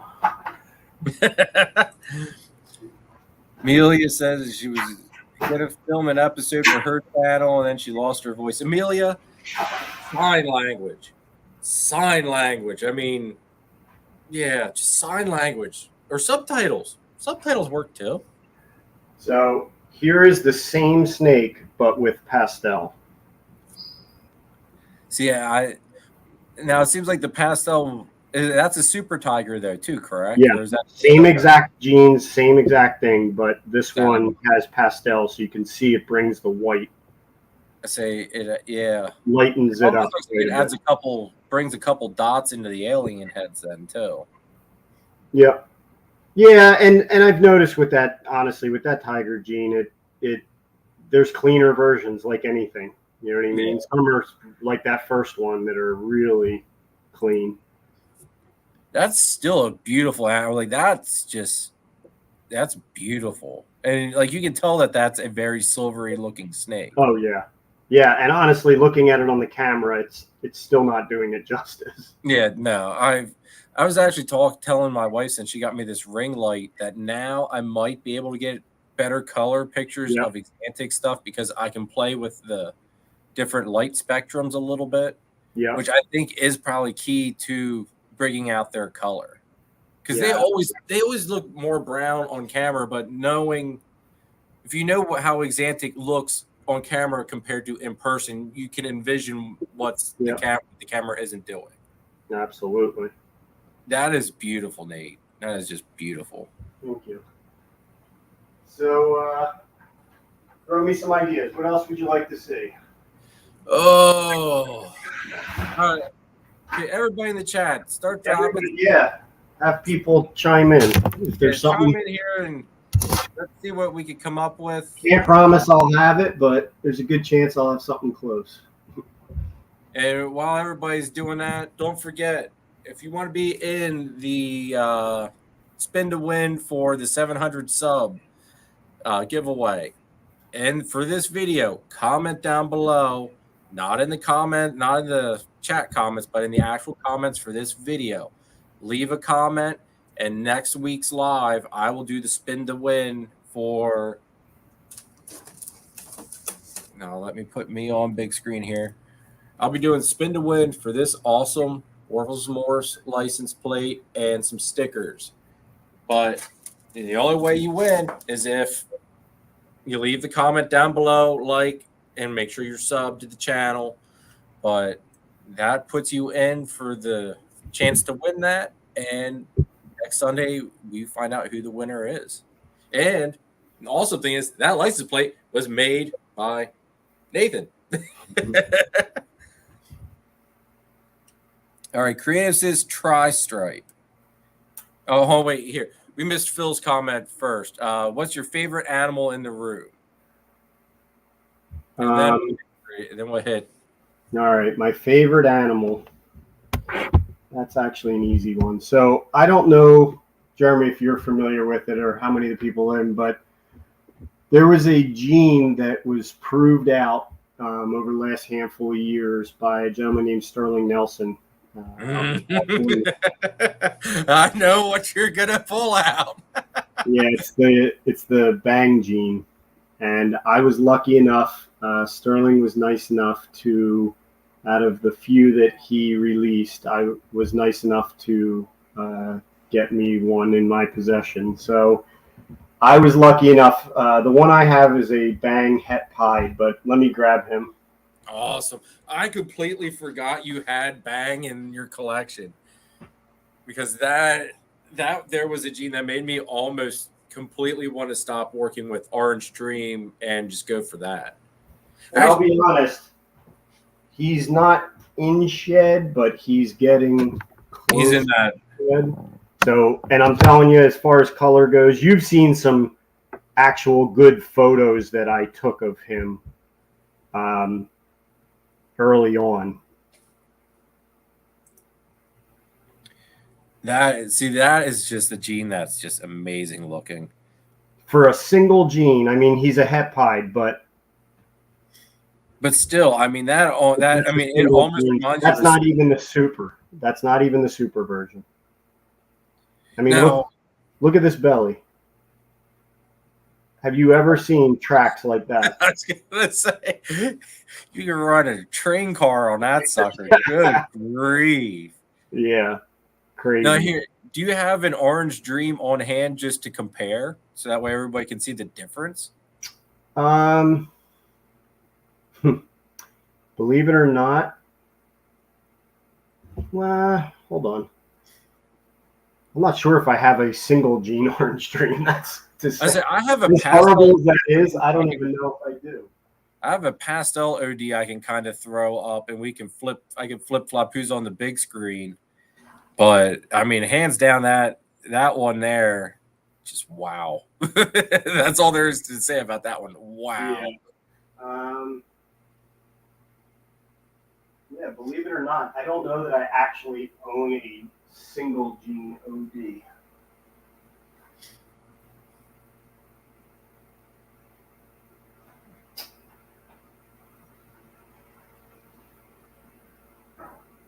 Yeah. I don't think I do. I think everything I have is going to have something that's going to throw it way off, like fire, or, all the combos I have. We'll do this once. Hope they don't get bit. We'll kind of flip.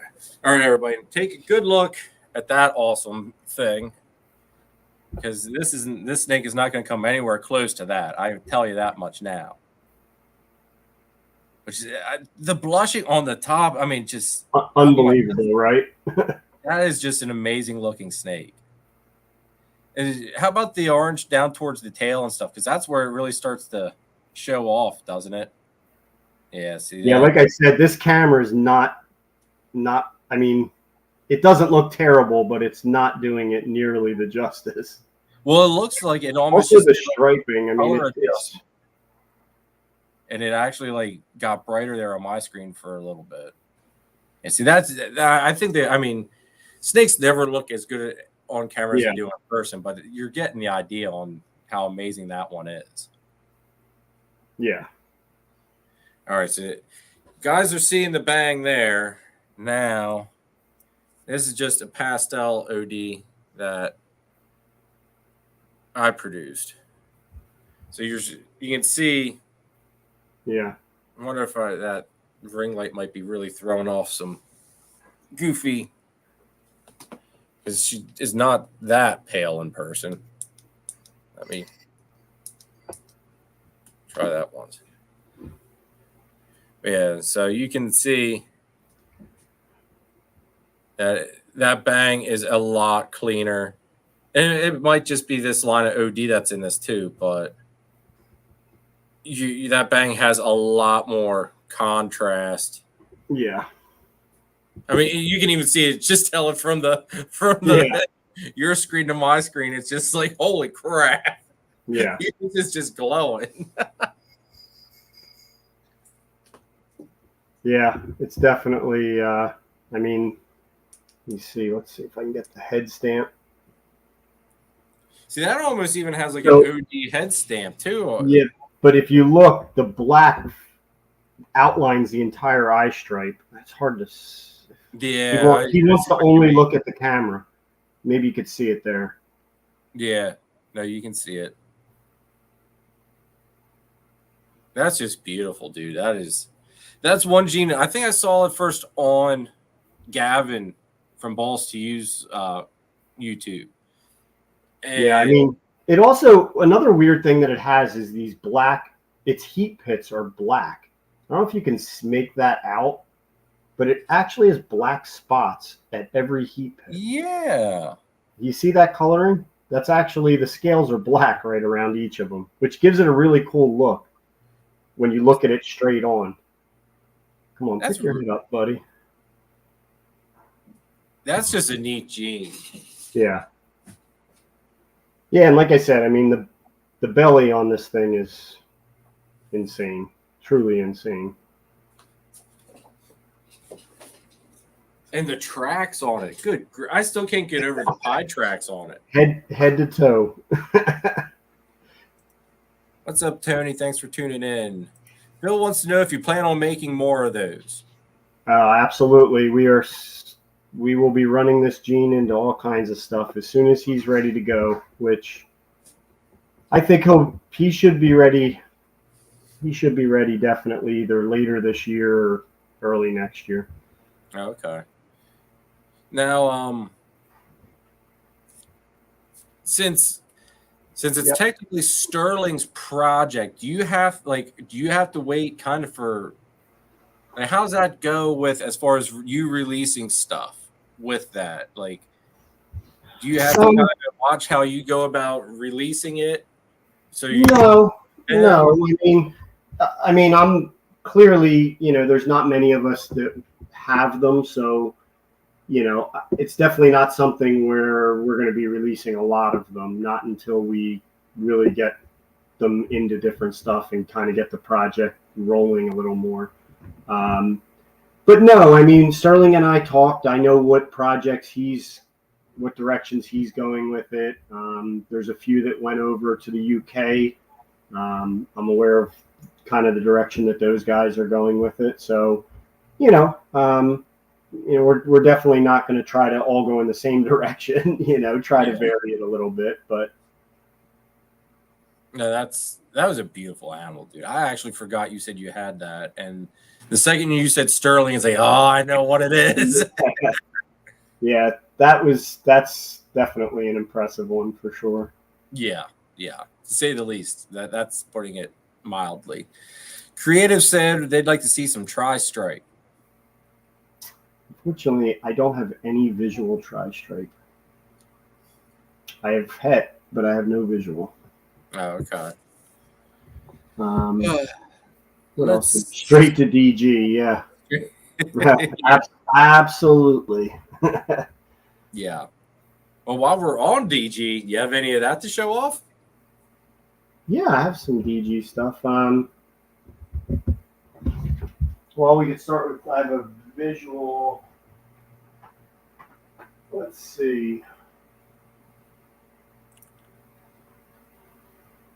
Justin, for me anyway, I keep all my ball pythons between 50 and 60% humidity levels. Now down here in my basement, it's like an ambient. Like right now, it's at 63. It kind of fluctuates on the time of year, but roughly in that 50 to 60% humidity range is where I keep my stuff at. So this is just a real nice single gene DG male. See, DGs are so clean. I just love it. Yep. So he's just about probably ready to go. I haven't checked to see if he has sperm plugs yet, but I have a sneaking suspicion he's probably ready to go. So just going by the size, I'd say he's probably close. Yeah, he's just shy of. It's weird. He doesn't look as big on here, but he's just shy of 800 grams, so I think he's good. So that's. I'm trying to think how big my male is. He's probably about that. Mine might be like, I don't know, just shy of 1,000 maybe. He's probably in that around 900, something like that. Yeah. But you can't go wrong. I mean, a single gene DG is just mind blowing with. Yeah. I mean, it stands out so much. And even the hets just freaking look out of this world even. Oh, absolutely. I mean, I'll grab I think I have a het here. Because I have a het leopard or a het pastel leopard DG. Pastel leopard het DG, and like the oranges on his sides, he just glows. He is phenomenal looking. This is a pastel ghost het DG. Oh wow, that thing's nice too. So he's going into some of my ghost stuff we'll be working on.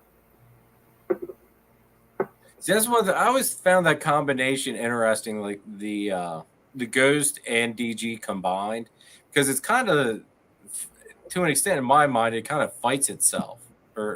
It does. I feel like the DG though cleans up a lot.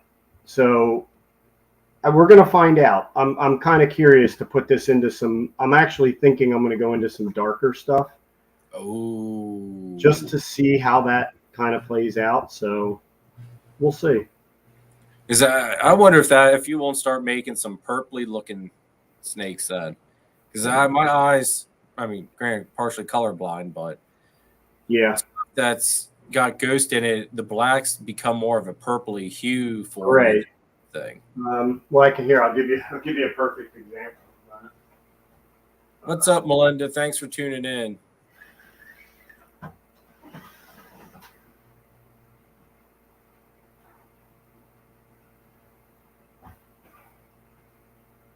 See, I was gonna say that just looks beautiful from afar. See, that's crazy looking. So this is a Mojave GHI ghost. See, now that's one thing. Come on, there you go. See, that's just a beautiful combo. Absolutely beautiful, dude. Thank you. Yeah, this actually came from Danny. Believe it or not, this one. This was one of. I don't know if Danny produced this male, but he used this male in some of his breeding last year and was nice enough to let me steal this one because I had a bit of a situation where one of my ghost males decided he didn't like female snakes and went into the corner and curled up and refused to go anywhere near any of them. So it left me in a situation where I needed something, and he was nice enough to let this one go. See, there's some with GHI and Mojave that I just love. Yeah. Now with yours, have you noticed, like, does he like change his like the intensity of his head color at all? No, I don't think so. I mean, there's definitely a little bit of difference depending on where he's at in his shed cycle. You know, when he fresh sheds out, I would say maybe he's a little bit darker. See, my male, and granted, he's just a plain GHI Mojave, but it does like it's just periodically whenever he feels like it. It's almost like I know everybody always talks about crested geckos and firing up. Yeah. Where like they intensify their colors and everything.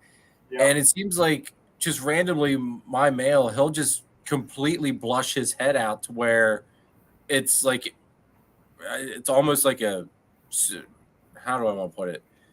Almost like he basically whites his head out, basically. Right. But then a couple hours later he'll change it and it'll be dark again. It's just kind of like, what the heck? I have no idea how he does it. Yeah, I've not seen that, but yeah, definitely pretty cool though. Oh, it is. Creative says DG Hypo Ultramel. Somebody did want to see Ultramel, I thought, up earlier. You have Ultramel, right? Yeah, I have definitely have Ultramel.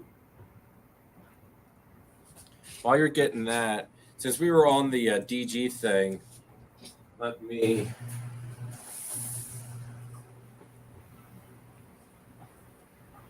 Of course, one of them's in the shed, so let's find it. The next one. You're good. Here's that Het DG pastel leopard I was telling you everybody about. I mean, in his sides, the camera's not picking it up. I mean, but his sides are just orange.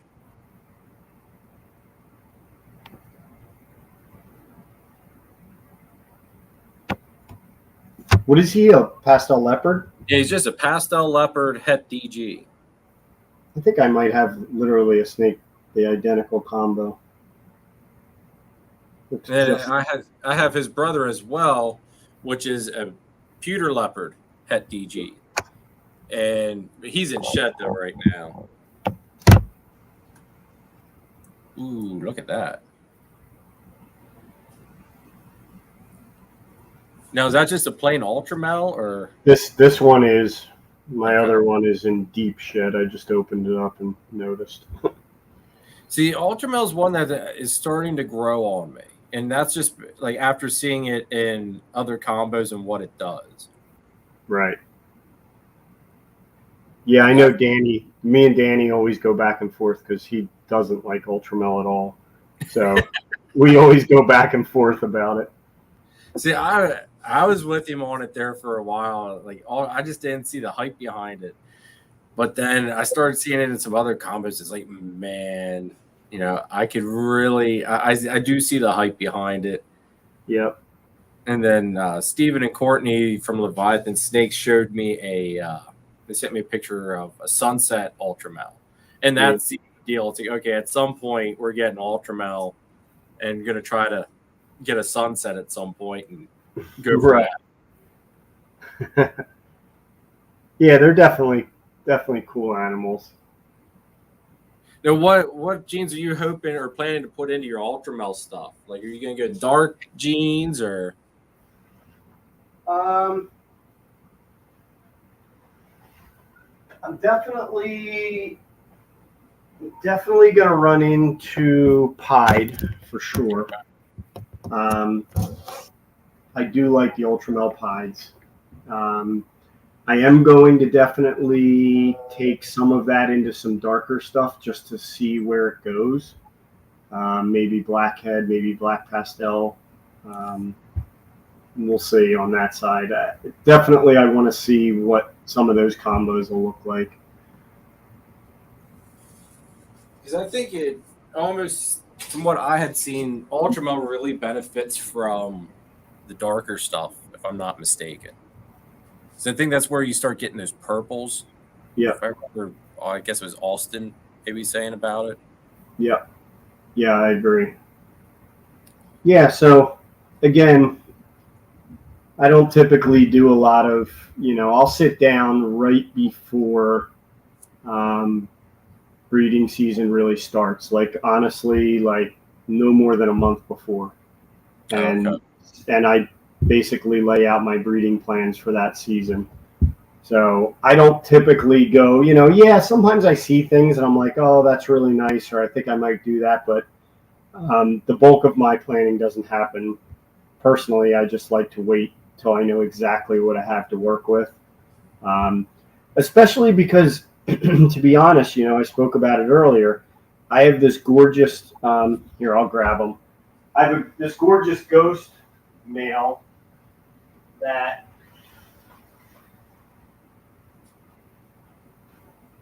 who's also seems to be a little spicy tonight.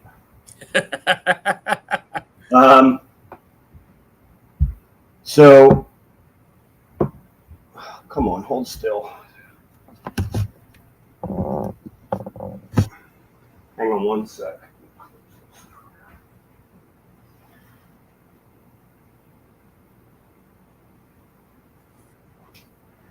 All right, so this is a Pastel Enchi Champagne Vanilla Ghost. Oh, wow. This is actually from John and Christine at Triforce Morphs. Oh, okay. Okay. So he is just, as you can see, not aggressive, but just he is the most high-strung ball python I've ever had. I say he does not want to be out at Like all. you could see, like he just wants to go. He does not. This snake never wants to sit still. You can kind of get an idea. Though. He's absolutely gorgeous. So he was a big piece of my ghost stuff that I wanted to run this year. And I think because he is so high strung, which I'm hoping he settles down and grows out of, he is literally scared to death of the female snakes. He goes into the corner, he curls up in a tight ball, and he will stay there until you take him out. So wow. It's the craziest thing. But to my point, where I was going with it was, you need to have backups. One thing I've learned very quickly is you can make the best plans, but it really may not mean anything. So you need backup plans and you need backups for your backups. And it's just one of those things where I find it easier to, when I'm getting closer, to make up my plan. And part of that plan is like, okay, when this male doesn't go with this female, who's going next? Yeah. No, I totally agree with that. A, B, even C plan sometimes. It's always have those backup, and absolutely, just in case something doesn't go, you know exactly where you're going to go with it if that one male isn't working right for you. Yeah. I mean, most of mine, my whole class, it's weird. That male is he's just super high strung. I don't know. No, all the snakes that we have here, he's the only one like it. Who knows? I'm hoping he grows out of it. That it almost like, I don't know. You would think that the high strung one would be the one that's more willing to go in there and more likely spook the female than anything. And yeah, he spooks the female as he tears across her to hide in the corner. That's just funny. That just boggles my mind. Luckily I haven't had a male just hide from the female yet. Not yet. Anyway. He literally hides. I've never seen anything like it before. Now, how many snakes are you working with? Um, we're probably right around 140 ball pythons, not including hatchlings. Okay. Oh wow, not including hatchlings. Okay. No, So not yet. you've got a very extensive collection that you're working with then. Now, roughly how many of those are breeding like this year? Good question. So right now, I have. I think starting the season, I've shot for 29 of those females that were likely to go. Um, I'm not 100% sure right now. I can 100% say that we're at about 19 that I'm 100% confident are definitely going. But I have a lot of them that are in that 1,500 to 2,000 gram mark, and a few that started building. They came off food kind of all of a sudden, and sometimes for me that's a sign to I better ultrasound them and see what's going on. And a few of them looks like they are starting to build. So, safely, I would say we could be anywhere from 19 to, let's say, 25 this year, if I had to guess. But who knows? It's so far so good. I've only had one that I believe has reabsorbed. Again, I think because I've had them fool me before. So I had two. My Exantic girl, which was my most anticipated pairing of the season, reabsorb because when Chris came up here after the breakfast, actually, we ultrasounded and the follicles we found were basically at the resting stage. I guess that's like what 6, maybe 8 mils, something like that. yeah, they said 5 to 10 is usually. Okay, so she was basically sitting there in that middle ground. And then my banana girl, which was paired to my bumblebee clown, she did the same thing. I was feeling stuff and then just poof. Like she just reabsorbed basically on that as well. And it's just like, man, Yeah. really put a halt to my season. And now I'm just hoping that the other 3 do go. I'm waiting on my one clutch. It was actually due today. But she's just kind of sitting around, she doesn't even seem restless yet. So I'm thinking she's not going to drop for another couple of days. I had some go real late. We had one 46 days after prelay. Oh, wow. This season, one of my early clutches was super, super late. So they all seem to be going about right now so far this year. Other than that one, they've all been between like 26 and 33 days seems to be where so far, except for the one that was 46. I can't explain that. Now, what temps are you keeping them at? Everything, my males I keep a tad cooler, so I keep my male rack at like 87-ish. Okay. 87. If it gets a little warmer, push to 88. My females are like 88 to 89. Okay. So I wasn't sure if maybe you were running like a little bit higher temp, and that's explaining like a little bit more of the before 30 days stuff or what. So then like last year, everybody laid on their due date except for my killer bee. She went 7 days past. They all laid where? What was that? They all laid on their due date except for the killer bee. She went 7 days past her due date. So that, like, and I have my thermostat set at 90. So the tubs are roughly anywhere between 88 to 90 in that range. Mm-hmm. Well, wants to know what ultrasound you're using. I always forget. Hold on. I always forget the brand. Every time somebody asks me that, I always forget. I think it's the. Hold on. What's up, tradesman? What's up, Royal? Thank you for tuning in, guys. The one I'm using is the Contact. The Contact. That's the one. That's the same one You and Chris are using the same one, if I'm not mistaken. Yes. His contact. Yep. Same one. Jeremy Ball, what's up? All right, for all the people that are just hopping in, 700 sub giveaway will be done next week's live. So next Sunday, I'll be doing the live spin to win thing. You have to leave a comment down below in the comment section on this video.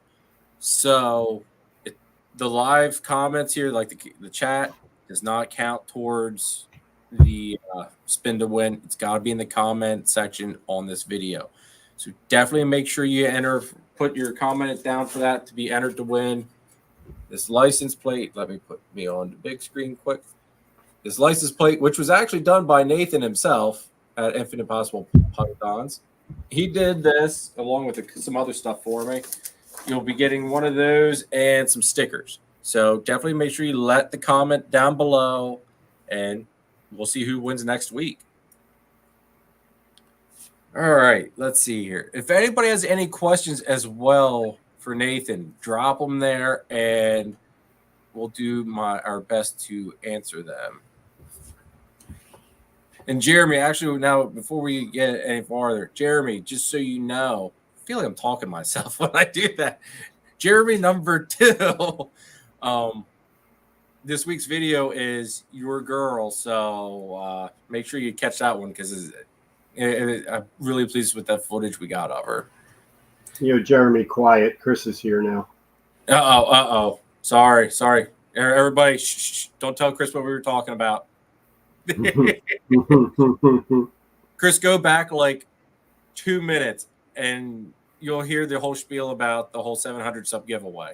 So I'm not just drop a comment in the comment section. That's all you need to know, Chris. But yeah, if you guys have any questions for Nathan, drop them in the live chat comments here and we'll do our best to answer them. Oh, wait, here we go. Nathan, you should do a video using the ultrasound. I'm down. Didn't you just do one with Chris? I did do one, with Chris, yeah. But that was only like 4 animals. You have so many more animals. They're probably tired of seeing my stuff. No, absolutely. We got to Jeremy, we got to get you down here. You can come and film it, and we'll do that. You know what? Let's do that. I would love to do it because I've been saying basically ever since I started this that at some point I would like to get out to other people's facilities and kind of do like a facility tour type of deal. That's a great idea. We'll have to set up a date and I'll make the drive out and we'll do that because I think that'd be awesome. Yeah, that'd be fun. Let's see here. Just come on. I just got out of. Got out of the shower. Is that what that's supposed to mean? Maybe it's maybe we don't want to know what type of show he was putting on though. You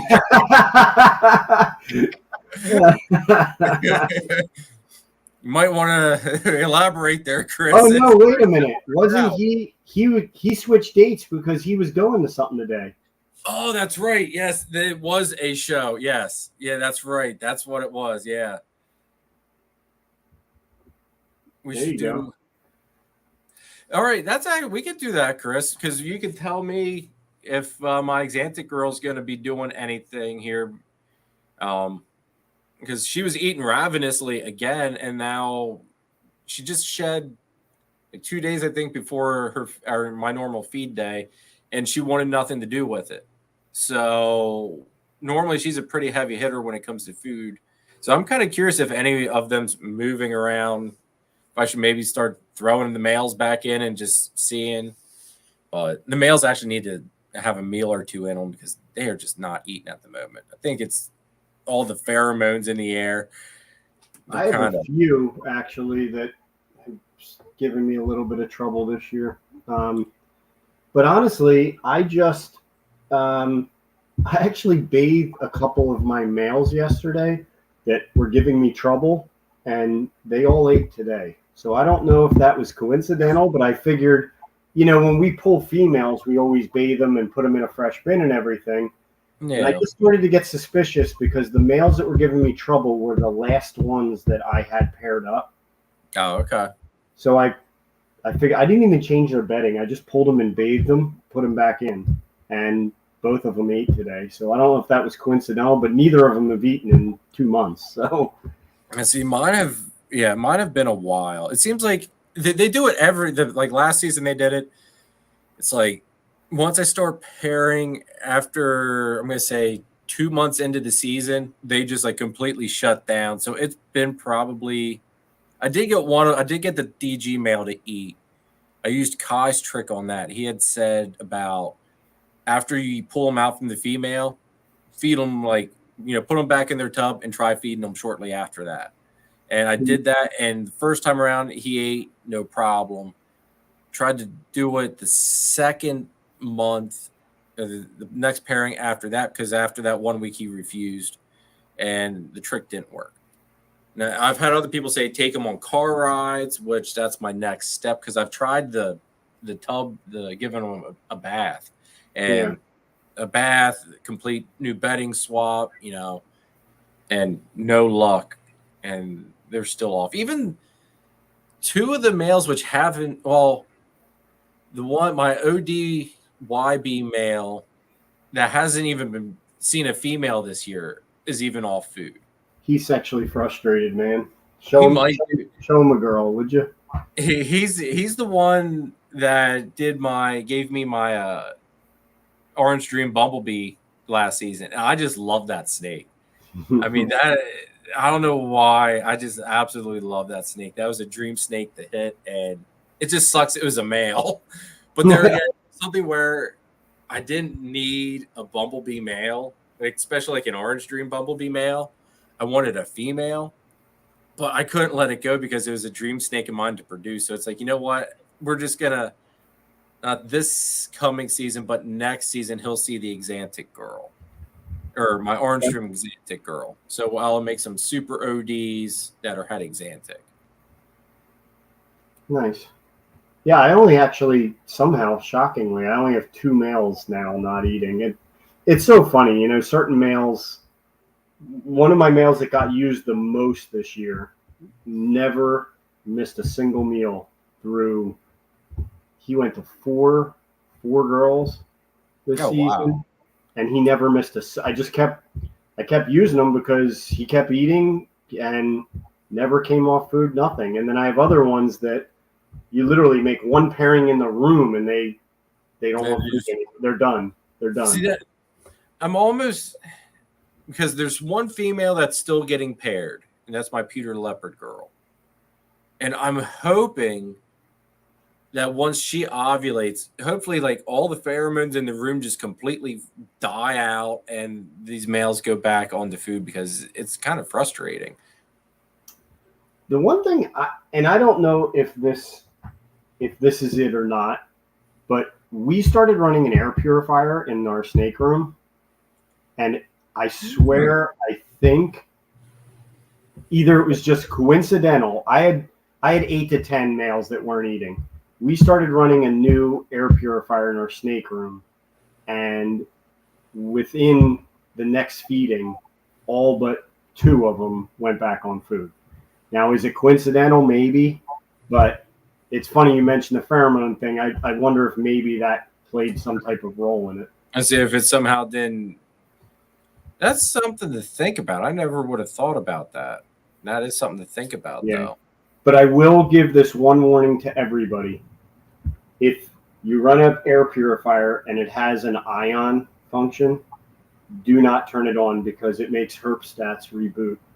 So don't ask how I know that or how many hours were spent trying to figure that out, but that was part of my last 2 weeks, was trying to figure out why my herp stats were rebooting nonstop.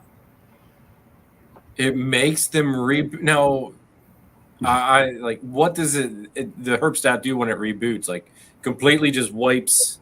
It doesn't wipe any. No, it just restarts. It just continually, every time it would come up, it would restart. And it was because of that ion function. Basically, is like a spark generator. It's releasing ions into the air.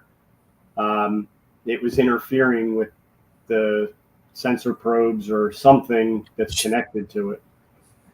Good grief.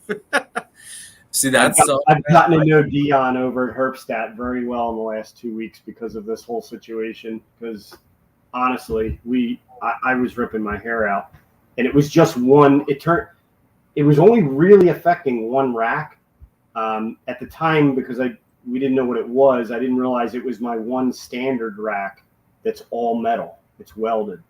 Oh, okay. So, yeah, it was. Needless to say, I'm just putting that out there in case anybody tries it. Will wants to know if the ion the blue light thing on No, that's the UV or UVC part of it. That one doesn't seem to have any effect. It's just the ion because it releases charged particles into the air when that happens. And basically it's static, I think, is what really is. It's creating static in the air. Oh, okay.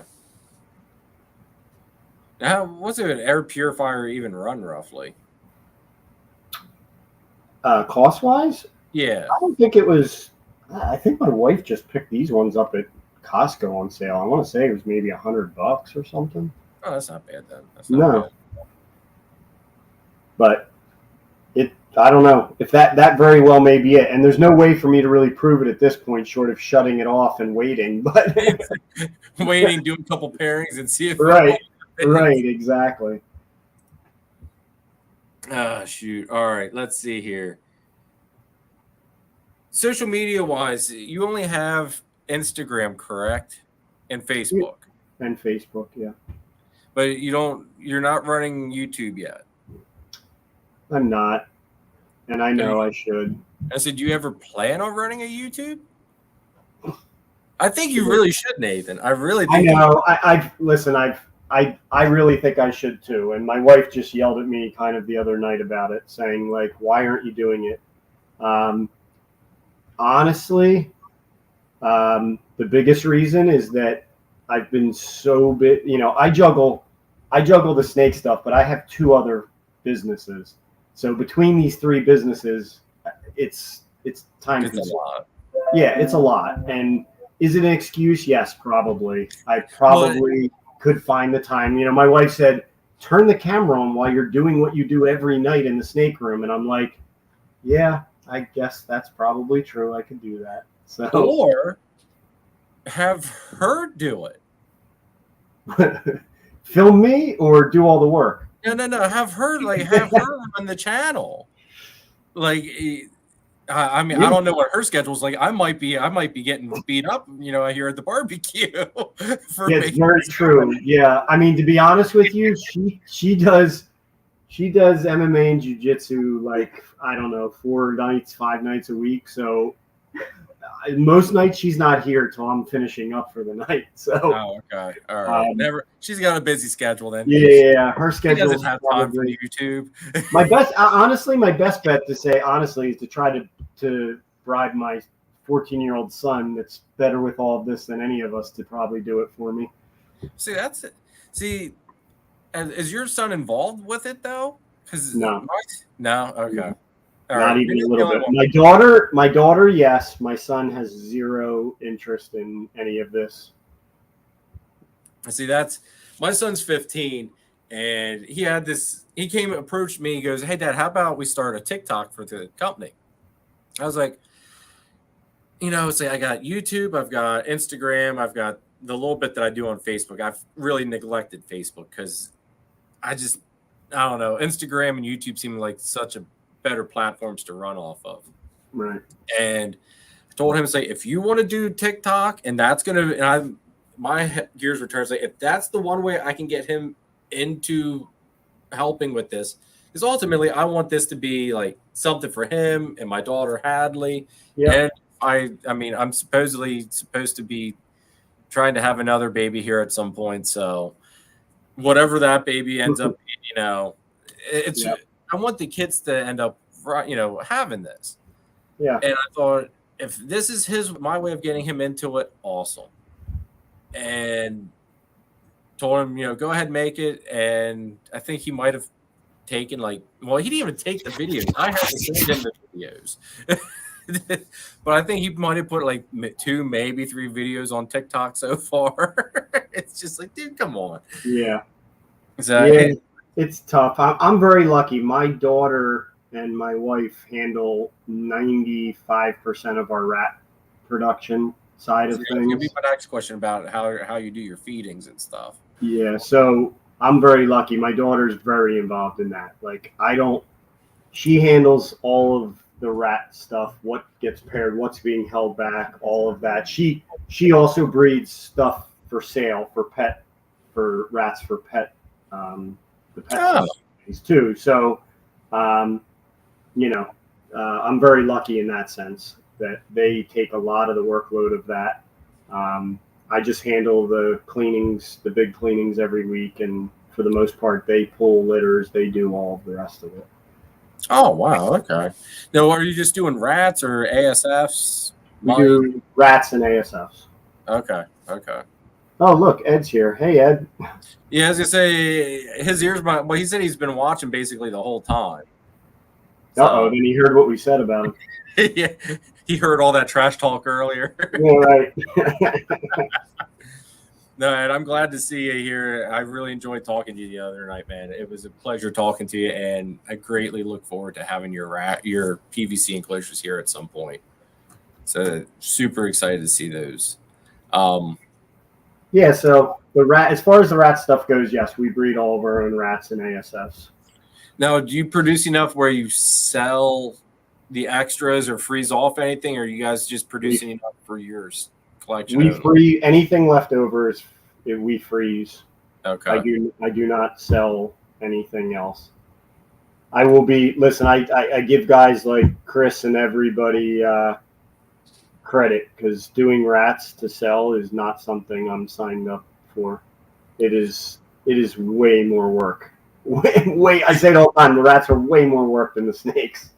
Well, see, that's kind of I was gonna think about doing my own rats, and my wife's like, she's like, Jeremy, you don't have time to do the rats, the snakes, YouTube, my normal daily job, family time. She's went through this whole list. I'm like, you know what? Yeah, you're probably right. I really don't have the time to do all to add rats into the mix. Yeah, I see Chris commenting ASF King because I have for whatever reason my ASFs are producing like it's going out of style right now. So I'm almost at a point now where I probably would sell off some of them because I don't. If rats only produced like ASFs, this would be very, very easy. Well, saying about all I do is feed frozen thawed, so I can help you out hopefully with this. Every time I do frozen thawed, the guts want to come out, and it's maybe it's water just parts or it's in the hot water too long usually causes it to explode like that. As I say, what I do when I get the water to 120 degrees. I can see I've never tempt my water. What I do is I let my rats thaw out in the snake room for a couple hours. That way it gets the smell in the room going. So hopefully it starts some appetites up. But after they've basically thawed, just from being here in the snake room, then that's when I go and throw, just regular bath water. I don't do anything super aggressive hot, I don't think. But just bath water, get it hot, warm them up in that for a couple minutes, and then bring them back down here to the snake room and feed them off. So I know I've heard if you heat them up too quick from being frozen, that I've heard horror stories of that problem with just basically rats exploding. Yeah, I mean, we still feed a lot of frozen thaw because we freeze so much. I'm definitely spoiled. I mean, we do fresh kill most of as much as I possibly can, just because it is so quick and easy. Oh yeah. I do have a handful that are live eaters. They just won't take anything else. So it is what it is. And but we do a lot of frozen thaw because we do freeze. Anything left over gets frozen, and some nights I just don't feel like going out and gassing ones to come in to do fresh kill, so I'll just heat them up. And typically, I mean, if you heat them up too much, too hot, that's where you'll get them, the guts exploding. You're basically cooking them is what's happening. Oh, yeah. Korea says so no microwave. Only if you want to have a mess. Oh, I would feel bad for anybody that would ever try to do that. That just I don't know who ever did that, but listen, I mean, I think for a lot of people, when our collection was smaller, frozen thawed was so easy. It was quick. As your collection grows, it definitely becomes a lot. I'm not going to lie. It's a lot to do frozen thawed on, 100 plus snakes. So I know why people go to live, for me, the fresh kills really no more time than the live. So, for me, that works best. I know me and Chris talk about it all the time. I think he is kind of the same way, as long as you have all the sizes you need, then I'll do it that way. If not, I pull from the freezer. Oh, okay. See, that's right now my collection's small enough where frozen thaw is no problem. Now, I do realize that once it gets to a certain size, I'm going to have several feeding nights to where that way you're not thawing out like hundreds of rats in one night. Yeah, we feed usually every night. So we use Husbandry Pro for all of our tracking of our animals, and we have from day one. That's all we've ever used. So day one, that's what we started with. That's what we've always used. So we have feeding reminders set up for all of our animals. So every day, when I get home, I open it up. I know how many. I mean, some days it's 10, some days it's 60. Some days it might be 60 and I'm like, you know what, I'm doing 40 and I'll handle the others tomorrow. But that really, for us, we're not doing the whole collection in one night. That would be a lot. And also when you're breeding rats, that becomes very difficult.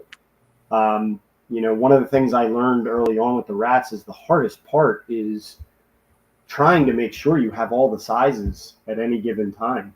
I mean, it seems like it would be not that big a deal, but it really is, it's a lot to keep your rotation going. And as the season changes and you have more hatchlings and you're going through the little ones, well, that means you're ending up with less big ones. Yep. And so there's plenty of times where I'll go to Chris and say, listen, I want, a bunch of, crawler, like rat crawler size or fuzzy size rats, because I don't want to use up all my little ones. Those are fairly inexpensive to buy from somebody. So there's plenty of times where I'll buy them and just do frozen thawed for the small ones. And so I can let more of the bigger stuff, because, times a year when all the, leading up to breeding season, you're trying to get size on your girls. Yeah. They're going through some meals, See, that's actually a really ingenious way to do it too. I never, in all honesty, until you said it, I never would have thought of that. As far as your pups and stuff are a lot cheaper to buy as opposed to getting a small or a medium rat. Yeah. So buying the cheap ones and letting your stuff grow up to be the expensive ones, that's freaking ingenious, dude. I never thought of looking at it like that, but that is awesome. Yeah, I learned. Listen, I was hammering Chris for quite a while when our collection started to grow really fast, and we were doing rats, but our rat production wasn't up yet. We were still learning that at the same time. So I realized early on that, like, listen, I can only produce so many right now. Yeah. To me, the simplest way to do that was, let's buy the small stuff, man, and I'll just make the big stuff to start. So in the beginning, all I was doing was making small weens and smalls. That's all I used my collection for. all the pups. I mean, Chris will tell you, even weans for a while, I would get a lot, but I would buy all the smaller stuff. That's mostly, it's very rare that I would get too much of the bigger stuff. And now, now it's backed off significantly because right now we're averaging, I think, 130-ish babies a week. So 130 to 150 a week. So we're okay now. And we've got enough. So until you get like a bunch of clutches hatching out all at one time, you're able to, you can feed some off, but you're still letting some grow up. So yeah, and listen, the rat production, you can only control it so much. There's weeks where we get a ton of litters, and other weeks where it's a little bit slower. So I see like somebody commented, man, rat management is a thing. I would 100% agree with that. It's definitely not as easy as you would think. No, see, that's a whole nother ball game, I think, in itself. And actually, see, now I'm getting some different ideas here. When I come down or come over, yeah, I guess it'd be over. When I come over to your facility here, yep. Now we got 2 videos to do. We can do a rat video, and we can do some snake stuff. So we're gonna get some great content and stuff going on here because absolutely. Yeah, we could show 2 different scales. We can do mine, and then we could take a short drive over to Chris, and he can show you what the next level of that looks like. How far is Chris from you? That's where I keep forgetting. Not even a half an hour. Oh shit! Okay. Yeah, no, we could definitely do that because I want to see that one enclosure Chris has with his green trees and stuff. And I want to see the blood pythons. We're all really, so it's funny. Myself, Chris, Danny, Zach, John, and Christine, we are all within John and Christine are probably the farthest ones out, but like I'm 10 minutes probably-ish from Danny and Zach. They're super quick. Chris is maybe a half an hour. John and Christine are maybe 45 minutes. So like we're all pretty close as far as, where we're located. So we see each other quite a bit. Well, heck, then in that case, if Danny's that close to you, maybe if Danny's here, we can even hit Danny up. We won't even ask him, man. We'll just go. We're just going to show up. We'll just knock on his door and be like, hey. Yeah, I'd love nothing more than messing with him. So we're just going to show up we're just going to walk in his house. His garage is always open. I'm just going to walk right in with a camera in hand. We're not even going to answer what we're doing. I'm curious if Danny's even still in the chat. No, probably not. He's on a motorcycle ride this weekend. So I don't even know how he jumped in here, to be honest, but he must have hopped on from his phone or something. That was cool that he hopped on at least. I'm anxious to meet Danny in person. He seems like actually, I guess I did meet him a little bit there briefly at Gettysburg. Yeah. But he seems like a really cool dude. Yeah, absolutely. Are you doing Gettysburg, the next one? I'll be at it, but I won't be vending. Unless, let's see, that's in July. So I won't even have any clutches hatched yet. I'm still waiting on clutch 1 to drop. Actually, let me check and see if she's dropping it. Oh, wow. Wouldn't that be cool if that happened? Nope, she's just laying there. She's laying. The killer bee, I don't know if you guys can see. I don't know if you can see her moving around, but she's there up front in the tub. She's one of those females that she's always restless. Like when she's because she's to lay next week, or actually next Sunday. So yeah. I might have a clutch going on when I'm alive with Chris. Yeah. But so here, I just saw this comment about anything other than CO2 for fresh kill.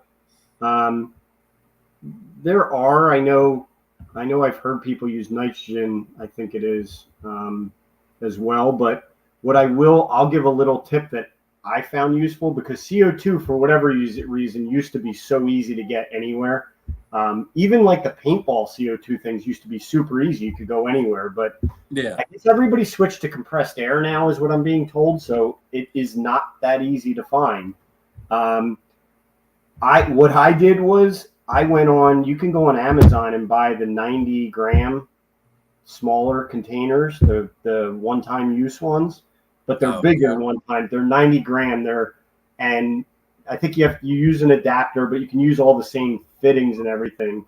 But I think I buy like 2 dozen of them, and that lasts me months. You know what I mean? So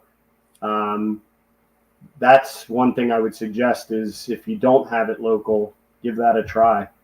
You don't need very much each time, so it does last a while. It's funny you brought up about on how CO2 isn't as easy to come across, because back in the day, I mean, I'm only 35, but back in my heyday, I used to play paintball a lot. Yep. And every like CO2, like a lot of guns mainly were based around using CO2. Yep. And towards my end of getting out of the paintball tournaments and stuff, the compressed air is starting to really gain a lot of ground, and there wasn't as many people using CO2 stuff. And I'd lay a bet that basically all of the paintball stuff is probably compressed air now. It is. I called everyone when this happened. It was like almost out of the blue. Like everybody was still doing it, suddenly stopped. Like within a few month period. I don't know. Like even like a Dick's Sporting Goods, you could get them filled, and then they were gone. Like everybody just seemingly stopped all at the same time. So why it's gotten so much harder, I don't know. I tried welding things. I think there's still, you can get it. You can go but you're probably likely going to have to get a big container and do some type of filling rig or something. So Phil says he just uses his MIG gas. No, I know, like this is off ball pythons, but the reason why the big switch for the paintball reason was apparently compressed air is more efficient than CO2, which I thought was cool. but not for putting rats to sleep. Yeah, but not for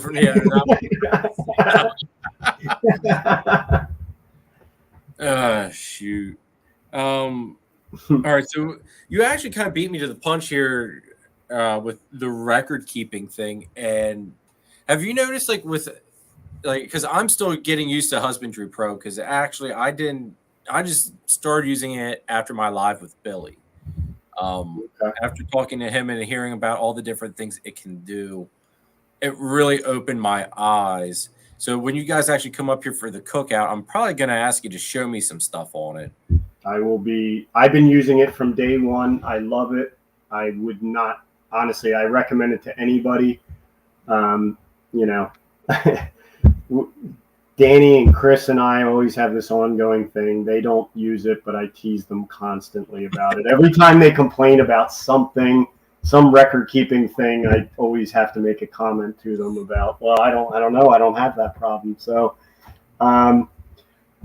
I love it. Honestly, man, I use every aspect of that software. And I tell people all the time, there's another feature that I think when I sell snakes to people, I offer to give them the history for the animal. I believe they still have a free version. I think it's only up to so many animals. But, to me, what better thing than if you're going to buy a snake, like I can give you the history. You can see everything from the day it hatched, every meal, every refused meal, every shed. I mean, that's going to be tough to do if you're keeping records, in a spreadsheet or in a paper binder or whatever. And again, feedings with the feeding notifications, all of that. It's super fast. It's easy. We have barcodes on everything in our collection. So there's Chris after this season, he says.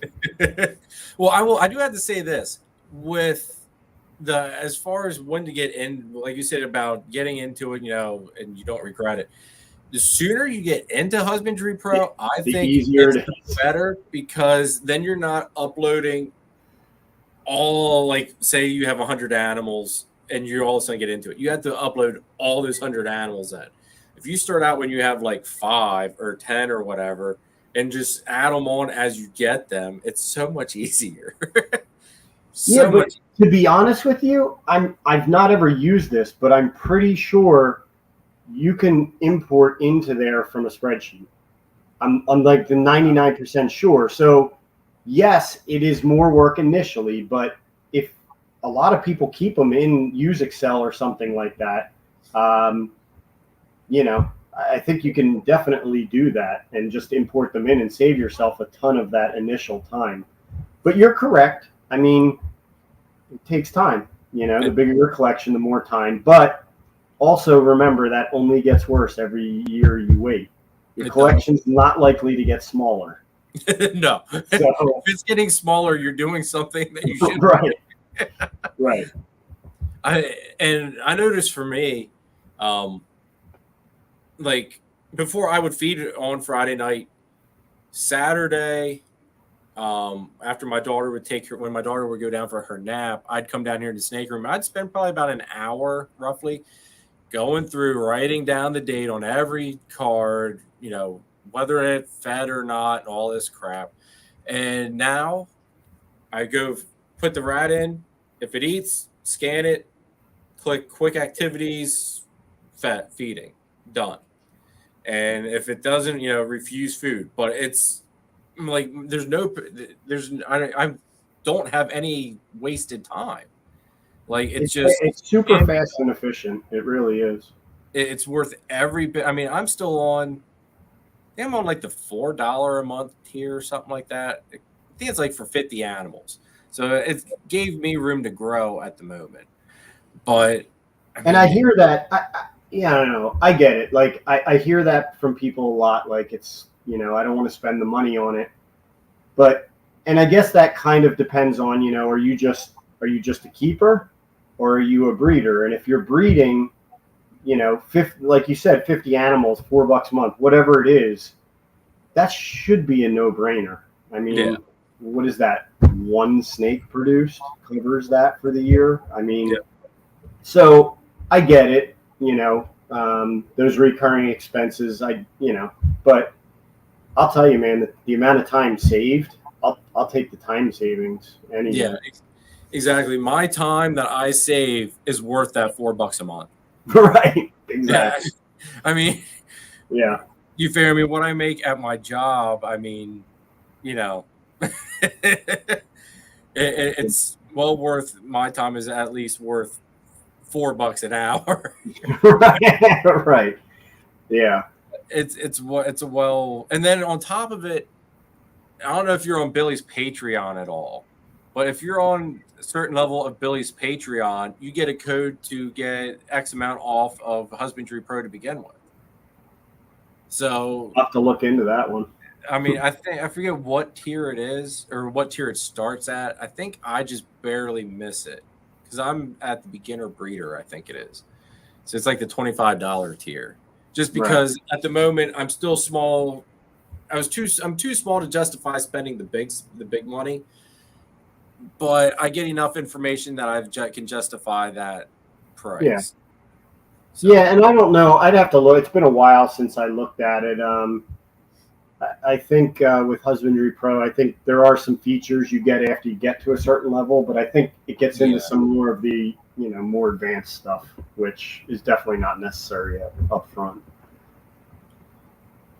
Willis is $100 tier. I don't know if he means that he's at the $100 tier or if it starts at the 100. I thought it started. You got something at the $50 tier too. I might be wrong though. Yeah. So Chris, to answer your question, if you're asking if Husbandry Pro keeps totals of what you feed to your animals, the answer is yes. Yes.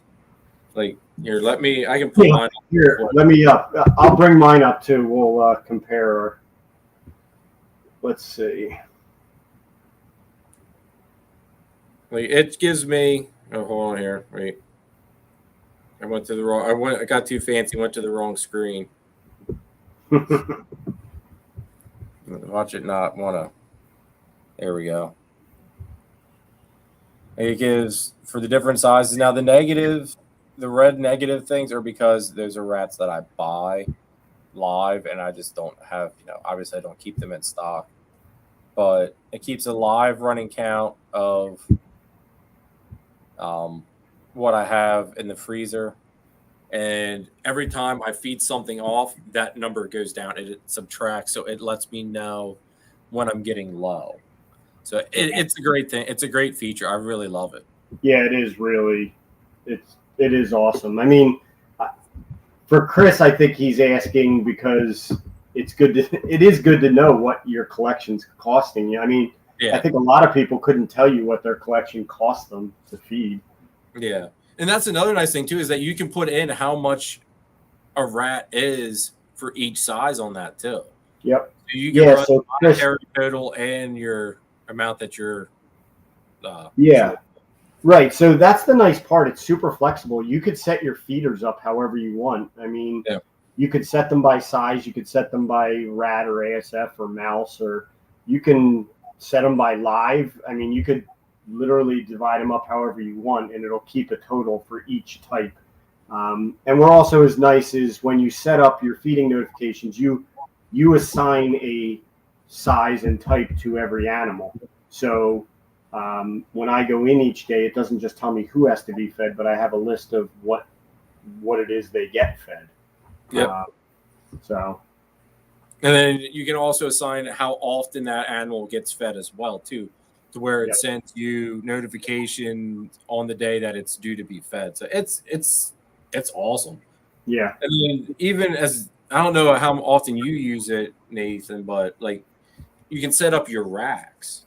Like for instance, let me just pull up my hatchling rack here. Like I can set up right here. You can see all the purple is rack base that is being used up. Yep. And then I used that until I got to a point where I was too lazy to go back and keep moving animals from rack to spot to spot. So the answer is now that I think our snake room is where it's going to be for a while. I need to actually go back and revisit and readjust. Because there's no racks that are still accurate based on what I had before. So, but that is a cool feature because then you can also track cleanings and things like that. Yeah. And you can actually do like bulk events. So if you say you had 20 animals, you all fed them at the same time, you don't need to enter each one. You can actually do what they call bulk feeding and enter them all as fed at one shot. And just so everybody can see, like I'll scan Xena here. It's that quick and easy. Pull up her thing. I hit quick activity. And there you can see the list. And that's just the few things that I have selected for me to be able to track. There's a whole bunch of other things you can track. Yeah, it's very customizable. For sure. And then you just click whatever you want to use and you're done. And I see somebody asked, Nathan, how often do you feed? So all my ball pythons are every 5 days up until they're about 600-ish grams. Then they go to 7 days. All my female breeders stay at 7. My males go to 10. Once they get over, like when they get to like 800 to 1,000, I move all my males to 10 days. All right, so you're actually feeding a lot more often than me then too. Because after the hatchlings hit like 200, 250, I switched them off to the adult schedule with every other week. Okay. Yeah, I like my girls chunky. My girls stay chunky, but it seems like they keep a really good food response, and they grow great, and it's easier on my pocket, and it's less cleaning. Absolutely. Yeah, I also, with that being said, I'm not one. If I go into one of my breeder females and she doesn't like instantly want to eat, I don't waste too much time. I'll be back in a week. You know what I mean? It's not a big deal. And some of them definitely, you know, are good for every other week. Sometimes they don't even want the meal. So that's just what I do. I don't think it's a hard, fast thing. It has to be that often. Like I said, if they don't have an interest that week, I don't waste any sleep over it. Well, and if you're feeding different nights, that rat's not going to go to waste. You'll find somebody else for that rat to go to anyway. They never go to waste. Because you're right. So in that scenario, there's times like if we are doing frozen thawed and we've thawed that, and it happens often, you know, for whatever reason, you have 10 rats to feed that night, only 2 of them eat. You know, it never fails. Murphy's Law, right? So we'll just look at the next day's schedule and just feed them off to the next day. They'll get a meal a day early. It's not a big deal. We never waste it. You know, it's different if you have 5 or 10 animals than if you have 140. It's a little different. I know normally for me, when I thaw stuff out, I'll kind of go through the rack like the night before and see who's acting hungry. So that way, you know, I'll do that Thursday night. So that way I know Friday, okay, all these seemed hungry. The other ones didn't seem to really care. Sometimes it bites me in the butt. So I've learned that, you know, all right, so I think 3 of them are going to eat. And out of, say, 5 of the girls, I'll thaw out 2. And then I'll start out with the least likely to eat and work my way up to the one that's more likely to eat. So I don't know, because there were a few times it got really aggravating.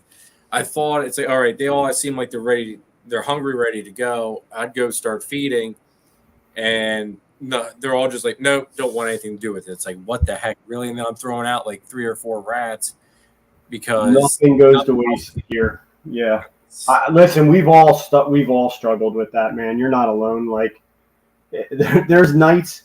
It's so funny. There is nights, and so we have the bulk of our collection in our snake room here, and then all of my wife's stuff, which is still another, I don't know, 12 dozen or 2. I don't know what she has at this point, but they're in another part of the house. And we always laugh. There's times, you know those nights you go in or whatever to feed, and like everybody's hungry. They're waiting. And it's so funny. So many of them nights she'll be, you know, downstairs feeding hers, and she'll come up and be like, I don't know what's going on. They're all crazy. They're all eating like they haven't eaten in 3 weeks. And it's fun. You know, it's funny. The ones up here are doing the same thing. So, and then there's weeks where nobody wants anything, you know? I mean, it's ball pythons, right? If we all say we hate it, but I mean, obviously we keep doing this. So I guess, you know, if we didn't want to have to worry about it, we'd all have boas and king snakes. Yeah, I would say carpet python. I mean, we're carpet pythons.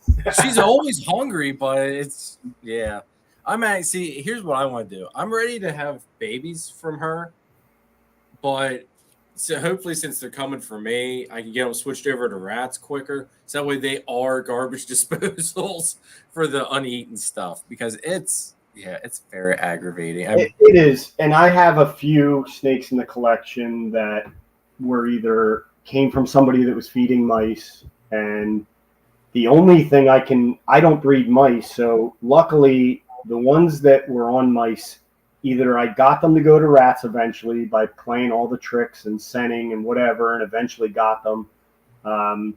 Or they end up on ASF, because that's the only thing I have. And the mice eaters seem to always take the ASFs.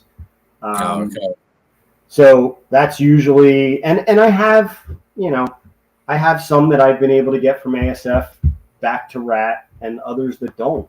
So, it's definitely a little challenging sometimes, especially when they come from somebody else. That's why all of my babies, I typically try my best to have them on frozen thawed rats before they leave, just because I think it gives the new owner the best chances of not having issues. Do you think that because this brings up an interesting point or an interesting concept. Do you think that if a ball python, like say on Morph Market, you have it listed as a mouser, do you think that snake's more likely to sit there and wait for a lot longer than one that takes rats? Or do you think that bears no meaning at all when it comes to people making a decision? Oh, I think it.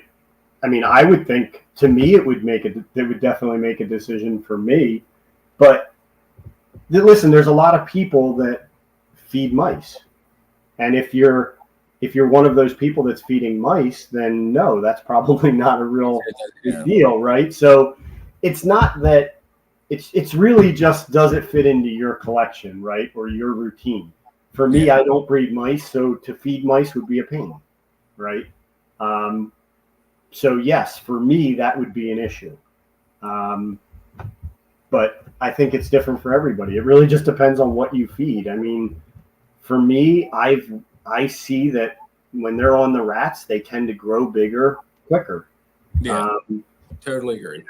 I've seen snakes that ate mice that when they got onto rats, they grew, like they doubled in size. So, that's my choice. That's what I choose to use. It's what's easiest for me.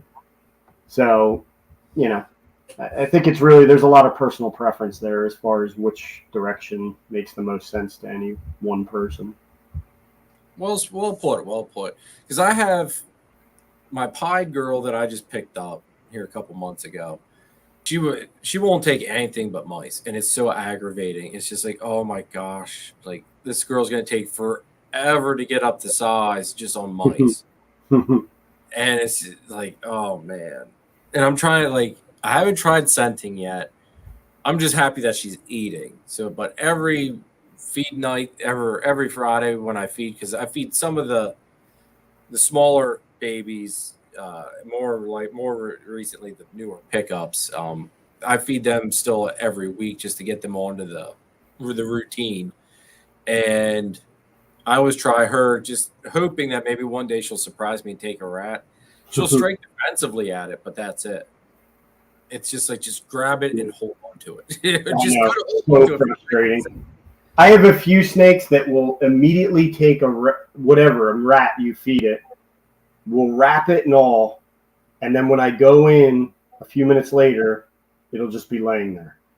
And I will, no joke, I can pick the rat back up, it'll strike and wrap it again, and then maybe it'll leave it, maybe the second time it'll actually eat it. But I have two of them right now that are younger ones, like under 500 gram, every single feeding. It's like a game now. I feed them, I close the bin, I pretend like I'm leaving, and I come back 2 minutes later and refeed it to them. So I laugh because I have an Orange Dream fire clown here that does the exact same thing. It's just like, come on. And then on top of that, she comes out and she like rears up like a cobra almost. Like, it's just like, and then she'll strike it, coil it, and then, like you said, sometimes she eats it, sometimes she doesn't. You gotta go for round two. It's just like, come on, you want to hear snake? Yeah. Who knows, man? I mean, I think everybody complains about, the eating habits of ball pythons and how finicky they are. But I think to some extent, it's also what we love about it, as frustrating as it may be sometimes. I mean, they all definitely have different personalities, and that stands true for their feeding responses as well. Yeah, no, I agree with that. Creative Genetics is onto something. He's feeding his hot dogs before they go.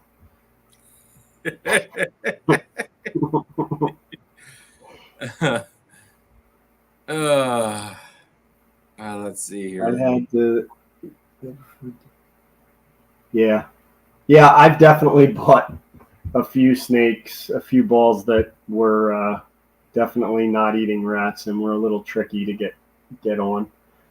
And so far, the scenting does seem to work. Now, do you wash the rat off, like, or how do you go about, or do you just rub the mouse on?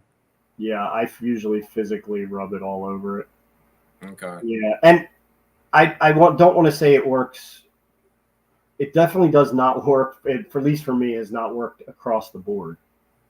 I'd say it's probably been 50-50. Okay. I still have a few stubborn ones. I have a couple that only will eat ASF. The one that only eats ASF is because it only ate mice when I got it. And I got it to go to ASF, but it will only eat ASF now. And it will only eat live ASF. It will not even eat frozen ones. So yeah, I mean, I think it's just part of it. You know, you got to be able to be a little flexible with it. Because I've heard people like they wash the rat off, like using Dawn dish soap or whatever, dry it off, and then rub the mouse on it. Just that way you technically, I guess, eliminate the odor. Right. Yeah. Yeah, I mean, I also have to make sure you use the non-scented dish soap too. Right. Or you're going to really throw it for a loop. Yep. Yeah, I've heard. I say Rob just commented. You know, I've heard of that too. Keeping it with the bedding from the mice. Yeah, I've heard that one too. I have heard of that one. There's a couple tricks I gotta try because I gotta try more with the carpets as well. Yeah. I've tried thawing the mouse with the rats, and that did not take for her at all. Yeah. So my next step is wash them, rub the mouse all over it, and hope that maybe works. Yeah. That's funny. 6 of my hatchlings yesterday all ate their first meal too. So congrats on that. Oh, nice.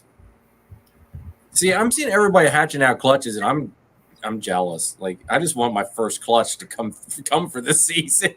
That was me last year, and it came it literally came on Halloween. Oh, really? Yep. It should have been multiple, and it should have come earlier, and for whatever reason, only one ended up going last year, and it was super late.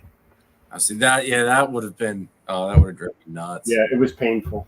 It was definitely frustrating. Because, actually, I guess, you know what? Last year, I had 2 clutches drop in May. Yeah, I had 2. I had the Exantic Clown clutch, and I had my banana clutch drop last year, all in May. So yeah. I guess I'm really not off. It just feels like I'm more off than what I really am. This year started early for a lot of people. From talking to people, a lot of people are telling me that they're getting stuff way earlier than they did last year. Oh, really? Yeah. I mean, my first clutch was February. Yeah, my first clutch hatched out at the end of February, so that was super early. That is really early. Rob says about for ones that eat multiple mice and is sitting, feed mouse first, then try rat. That's an idea too. See, I tried that with Xena. That is one method I did try for Xena, and she, normally if you go with a mouse the second time in, like it's gone. She has it wrapped before you even really get the mouse fully into the enclosure. But if you put the rat in there, she turns away right away. Like she's smart. I've never seen that's thinking smart. You're not fooling her. No, you're not. She's a smart snake.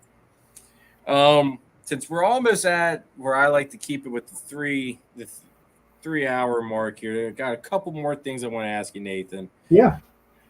What are some what's a gene that you don't have yet, but you really think there's a lot of potential and you want to add into your collection? Ooh, that's a good one. That's a good one because usually when there's a gene I want, I go out and get it. So that's a tough one.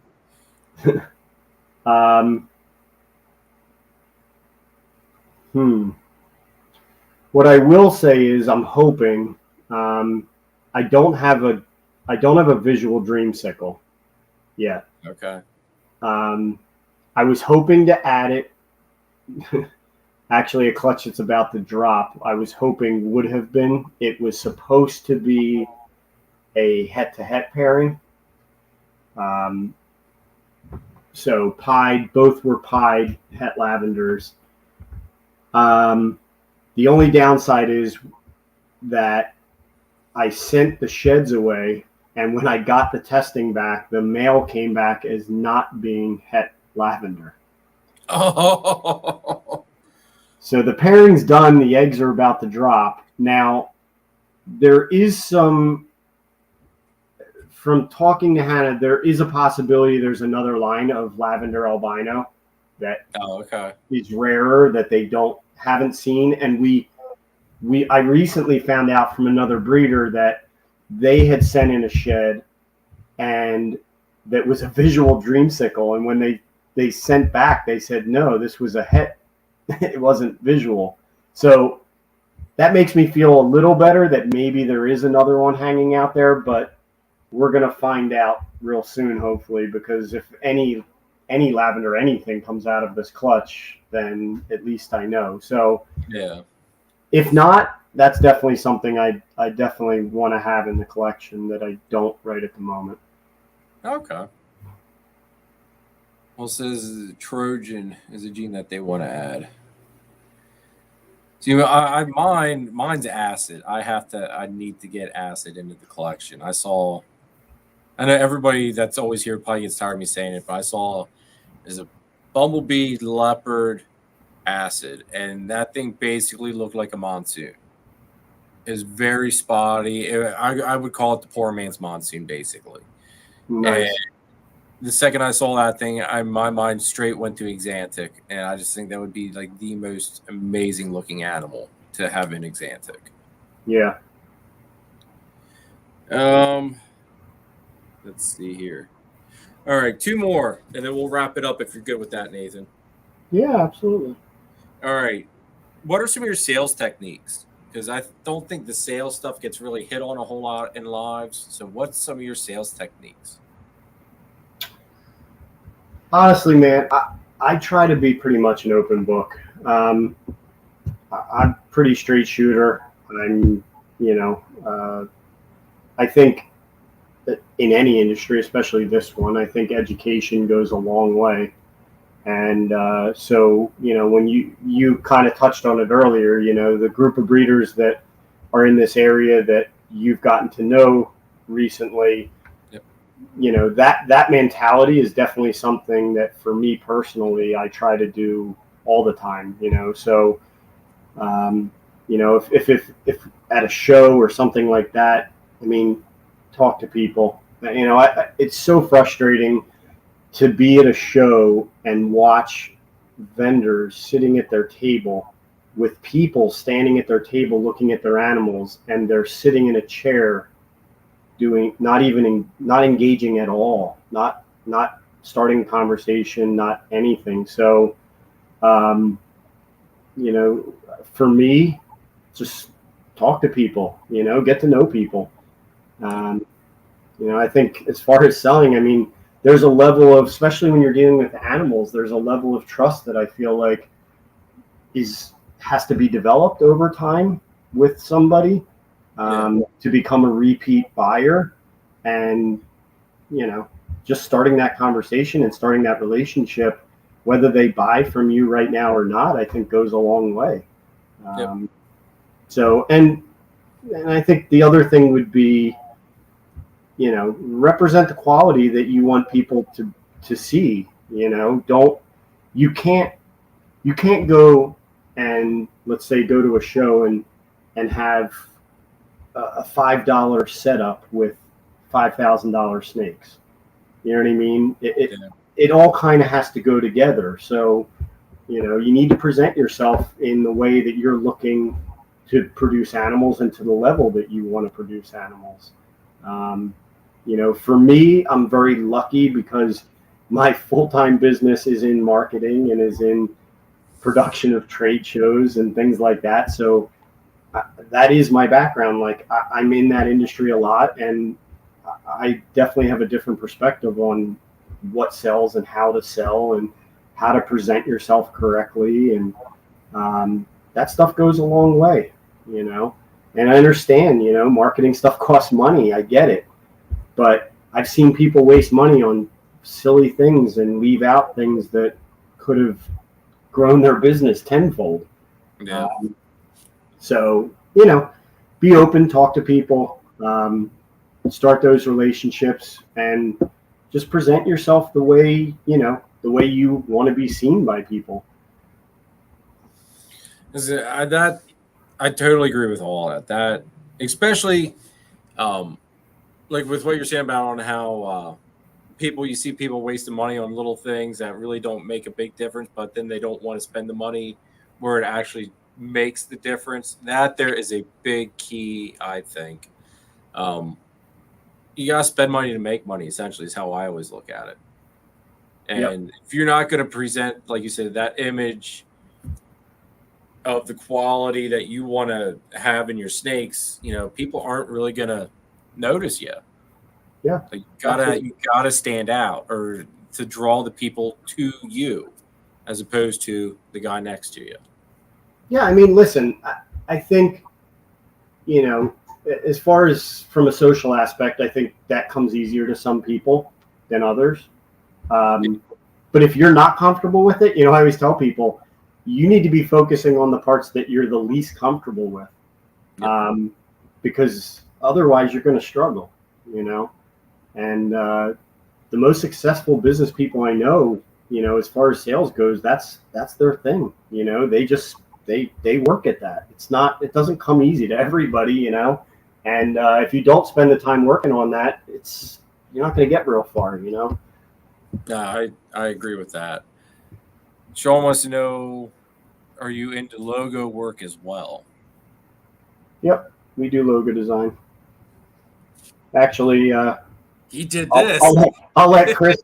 I'll let Chris answer right there because his logo was done by us. I say, Sean, Nate's done my license plate stuff. He's done the back window stickers. He's doing my window perf for my back window now, so that way I can see out of the back instead of how I have it now. I just should have had you do that the first time. I should have asked about that because I feel bad that you have to go back and redo it, basically. No worries. Yeah, we do. I mean, it's probably a good thing to say. Like, if anybody needs help in that side, I mean, we do anything marketing related. So it could be from design through production of clothing or print material or trade show items. Like, we do a lot of tablecloths and backdrop walls and retractable banners and things for other breeders or whoever who's doing shows and those kind of things. So promotional items. So the easiest way to sum it up, feel free to reach out. I mean, you can message us on Instagram if you need something.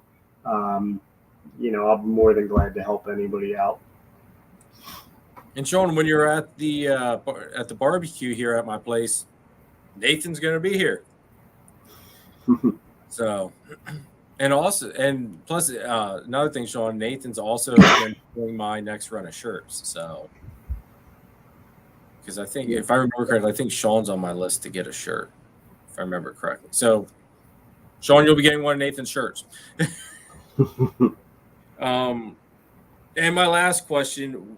What do you have any tips for people either that are just getting into the hobby or that are in the hobby and looking to expand more into the breeding aspect? Yeah, I mean, at this point, I feel like I could write a book on that topic.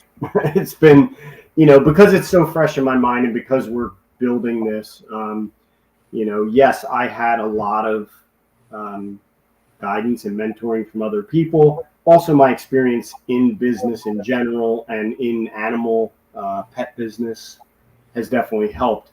As far as tips go, and frankly, this is a tip I think for anybody starting a business, but really especially in this, is develop your business plan early, like right out of the gate. Have a plan. I feel like in this industry, because I think a lot of people get into breeding as I don't want to say side effect, but as a second thing to their collecting of the animals or their they buy a snake. I mean, we've all seen this. You buy a pet snake and you love it so much, and then you want to get another. And next thing you know, okay, I got a whole bunch. And then like you start looking at breeders and videos like this, and you learn more about it. And next thing you know, you're like, yeah, I think I want to do that. The problem is, I think a lot of people go down that road of like just buying everything that looks cool without a plan in place as to why they're buying that. You know, I think you can easily get into a situation where if you don't have a set budget, you know, then, you know, you can end up overspending and having too much to try to recoup. Or if you do have a very specific budget, you could end up with buying things that aren't going to get you to their end goal as fast as maybe you could. You know, so I think a business plan up front, do your research. I mean, that's not an overnight thing. You know, if you're ask questions, you know, jump in. I mean, I always, you know, in this live, you know, people jumping in, asking questions. I mean, that's what you need to do. Talk to people, and not just one person. I mean, talk to dozens of people, you know, get everybody's insight, and then draw conclusions for, you know, based on what you learn from that, and figure out what works for you. You know, I think at the end of the day, having that plan and sticking to it right out of the gate will make you more successful and in a much quicker period of time. Now, on top, this just made me think of another question on this topic. When do you think is the best time to technically go legit? Because I'm asking this more.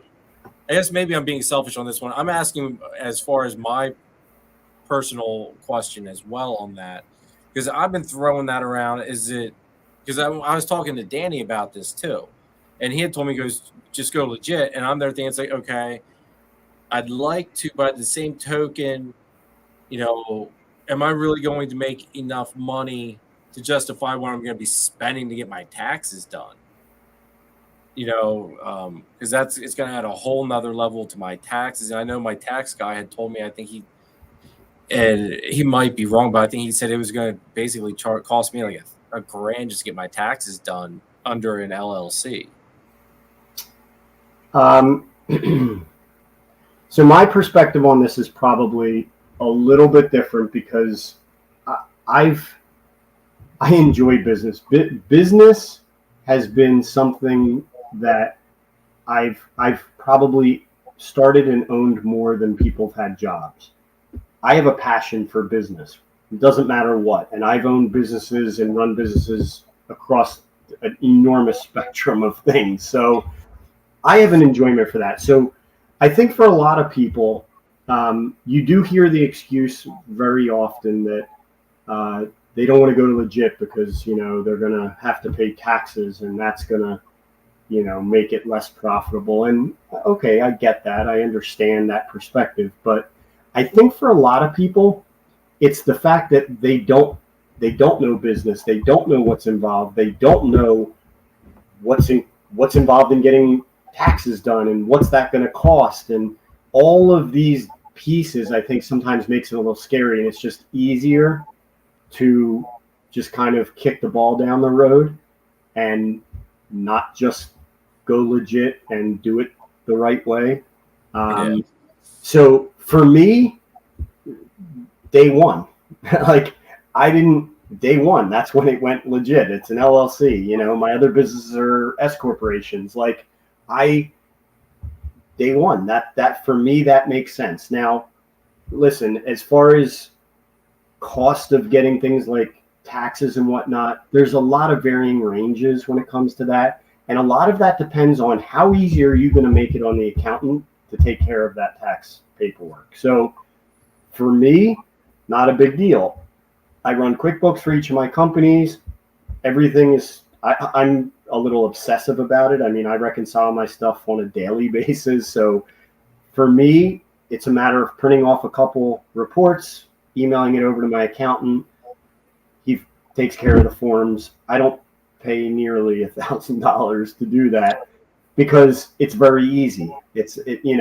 So yeah, if you're the guy that walks in with the box of receipts and a number on a piece of paper with how much you made, and you walk into the accountant and say, here, do my taxes, yeah, it's probably going to cost more. So, do your research, talk to people, find a good accountant, get some prices for what you're doing. It doesn't need to be that expensive. And to be honest, if you keep good records, frankly, for an LLC, that's just basically a line item on your personal tax return. You could do that yourself. I mean, you don't necessarily need to hire somebody if you're comfortable doing that. So, to me, right out of the gate, I think it's funny. When we first started going to shows, I was shocked at how many people only accepted cash. And listen, cash is great, and I get it. But I also watched how many people passed up sales because they only took cash. At some point, you need to be realistic that, especially higher dollar items like that, not everybody has the means to just whip out the cash to pay for that. And at the end of the day, that could be a detriment to how fast you grow.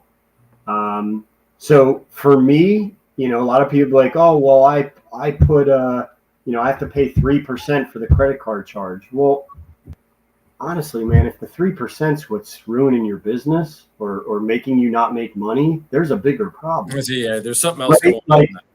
Yeah, you need to be selling. You need to be selling animals. If you're serious about this, then those kind of things shouldn't be. You shouldn't even be worrying about that. You shouldn't even be considering the percentage of your credit card charge. Or the big one recently is everybody up in arms about PayPal closing accounts and all of that. Well, you've been accepting tens of thousands of dollars as friends and family payments in your business, and now you're upset that it got closed. Well, they're a business too, and they need to collect fees. So, listen, not that PayPal's done everything perfect, but you got to look at both sides of the token. And a lot of it comes down to people delaying just doing everything legit.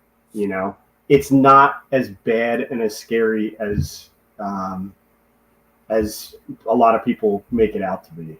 So my biggest piece of advice is just if it's something you're serious about, right? If you're really serious about making this a business and an income, just go legit. Don't waste the time. See, I think what I'm going to end up doing is, since you've got this big business background and stuff, and you know what you're talking about, I'm going to be basically bouncing off a lot of stuff off of you in the future. And I mean, my goal is to go legit this year. There's just, like you said, I mean, I don't have a big business mind frame. Business is still a new thing to me. Not gonna lie, it scares the living daylights out of me to an extent. But at the same token, like I'm super serious about being in here doing what I'm doing. So it's, and having a friend like you that knows what they're doing and is going through it, it does help. Yep. Yeah, absolutely. I mean, listen, it is a lot to know. And I don't discredit why people are scared of it. I get it. I do understand. It's just, for me, that wasn't a thing. But listen, knowledge is power, that old saying. We just said, like, even with sales, like knowledge, teaching people, all of that, educate yourself. Take the time to learn this, whether it be about your business, about your snakes, about whatever it is. If you're really serious about building a business out of it, then that time spent is probably one of the best investments you'll ever make.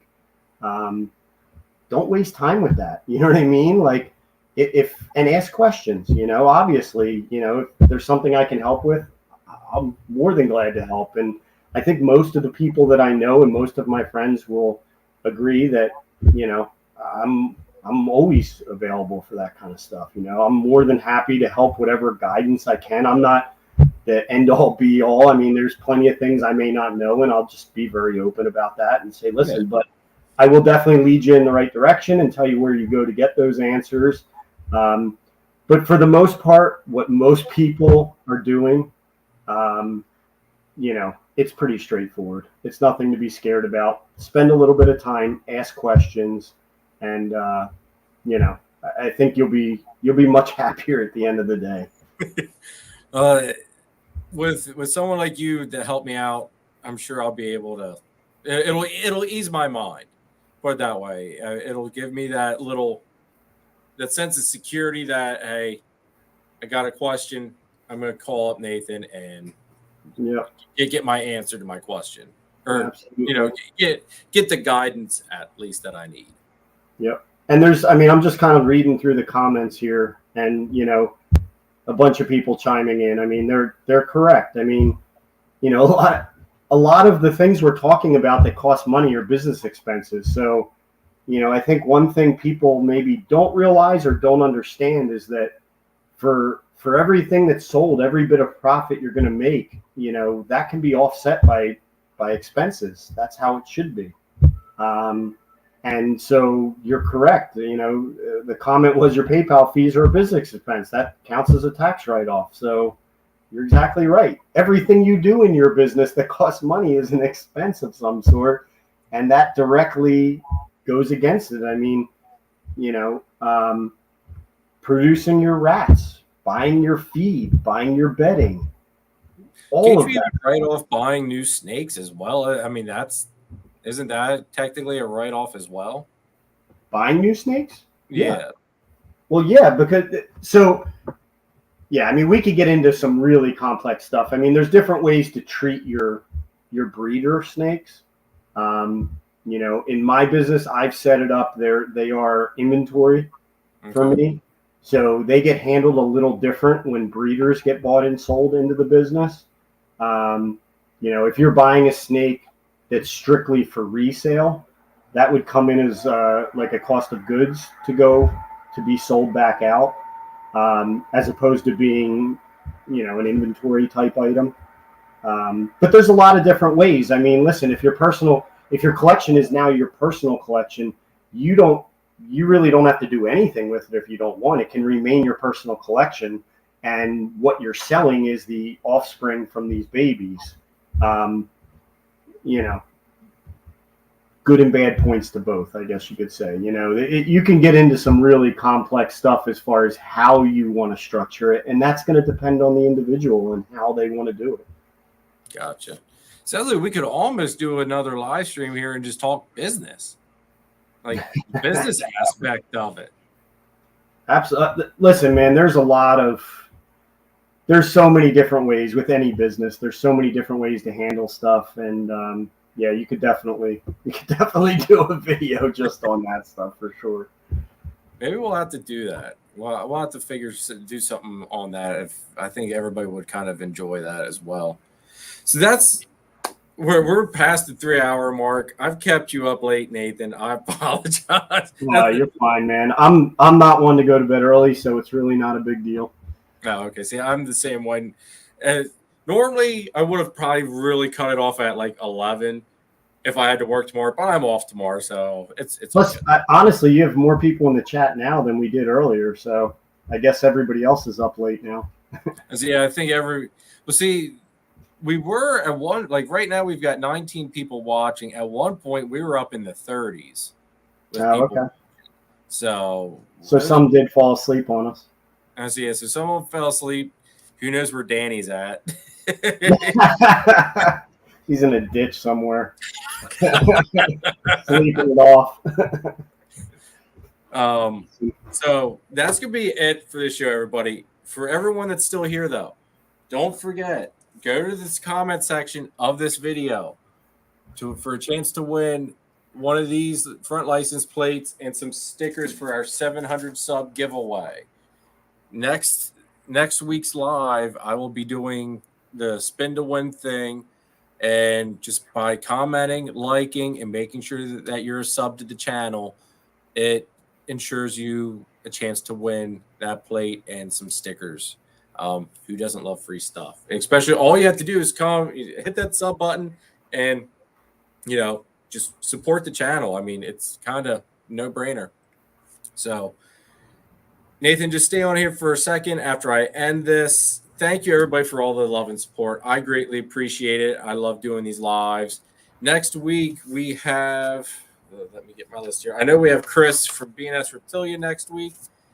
And after that, we have Eric from Drop Time Reptiles. On the 19th, we have Stephen and Courtney from Leviathan Snakes. On the 26th, we have Baker from Blue Line Morphs. On July 3rd, we have Ryan from Smitty Serpents. On July 10th, we have Austin from Royal Highness Python. So we have King Austin coming on. On this July 17th, we have Danny from DTMG coming on.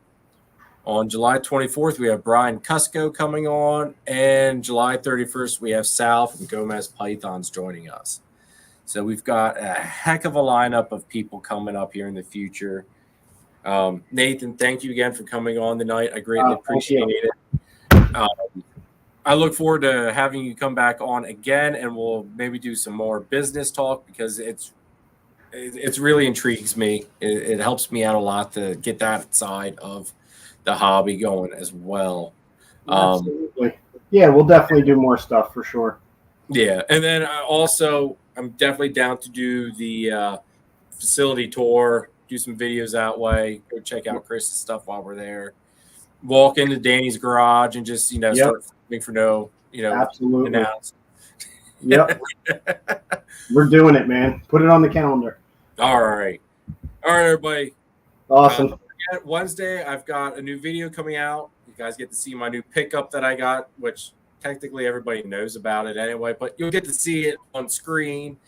So make sure you check that video out. And next Sunday, we have Chris from B&S Reptilia joining us.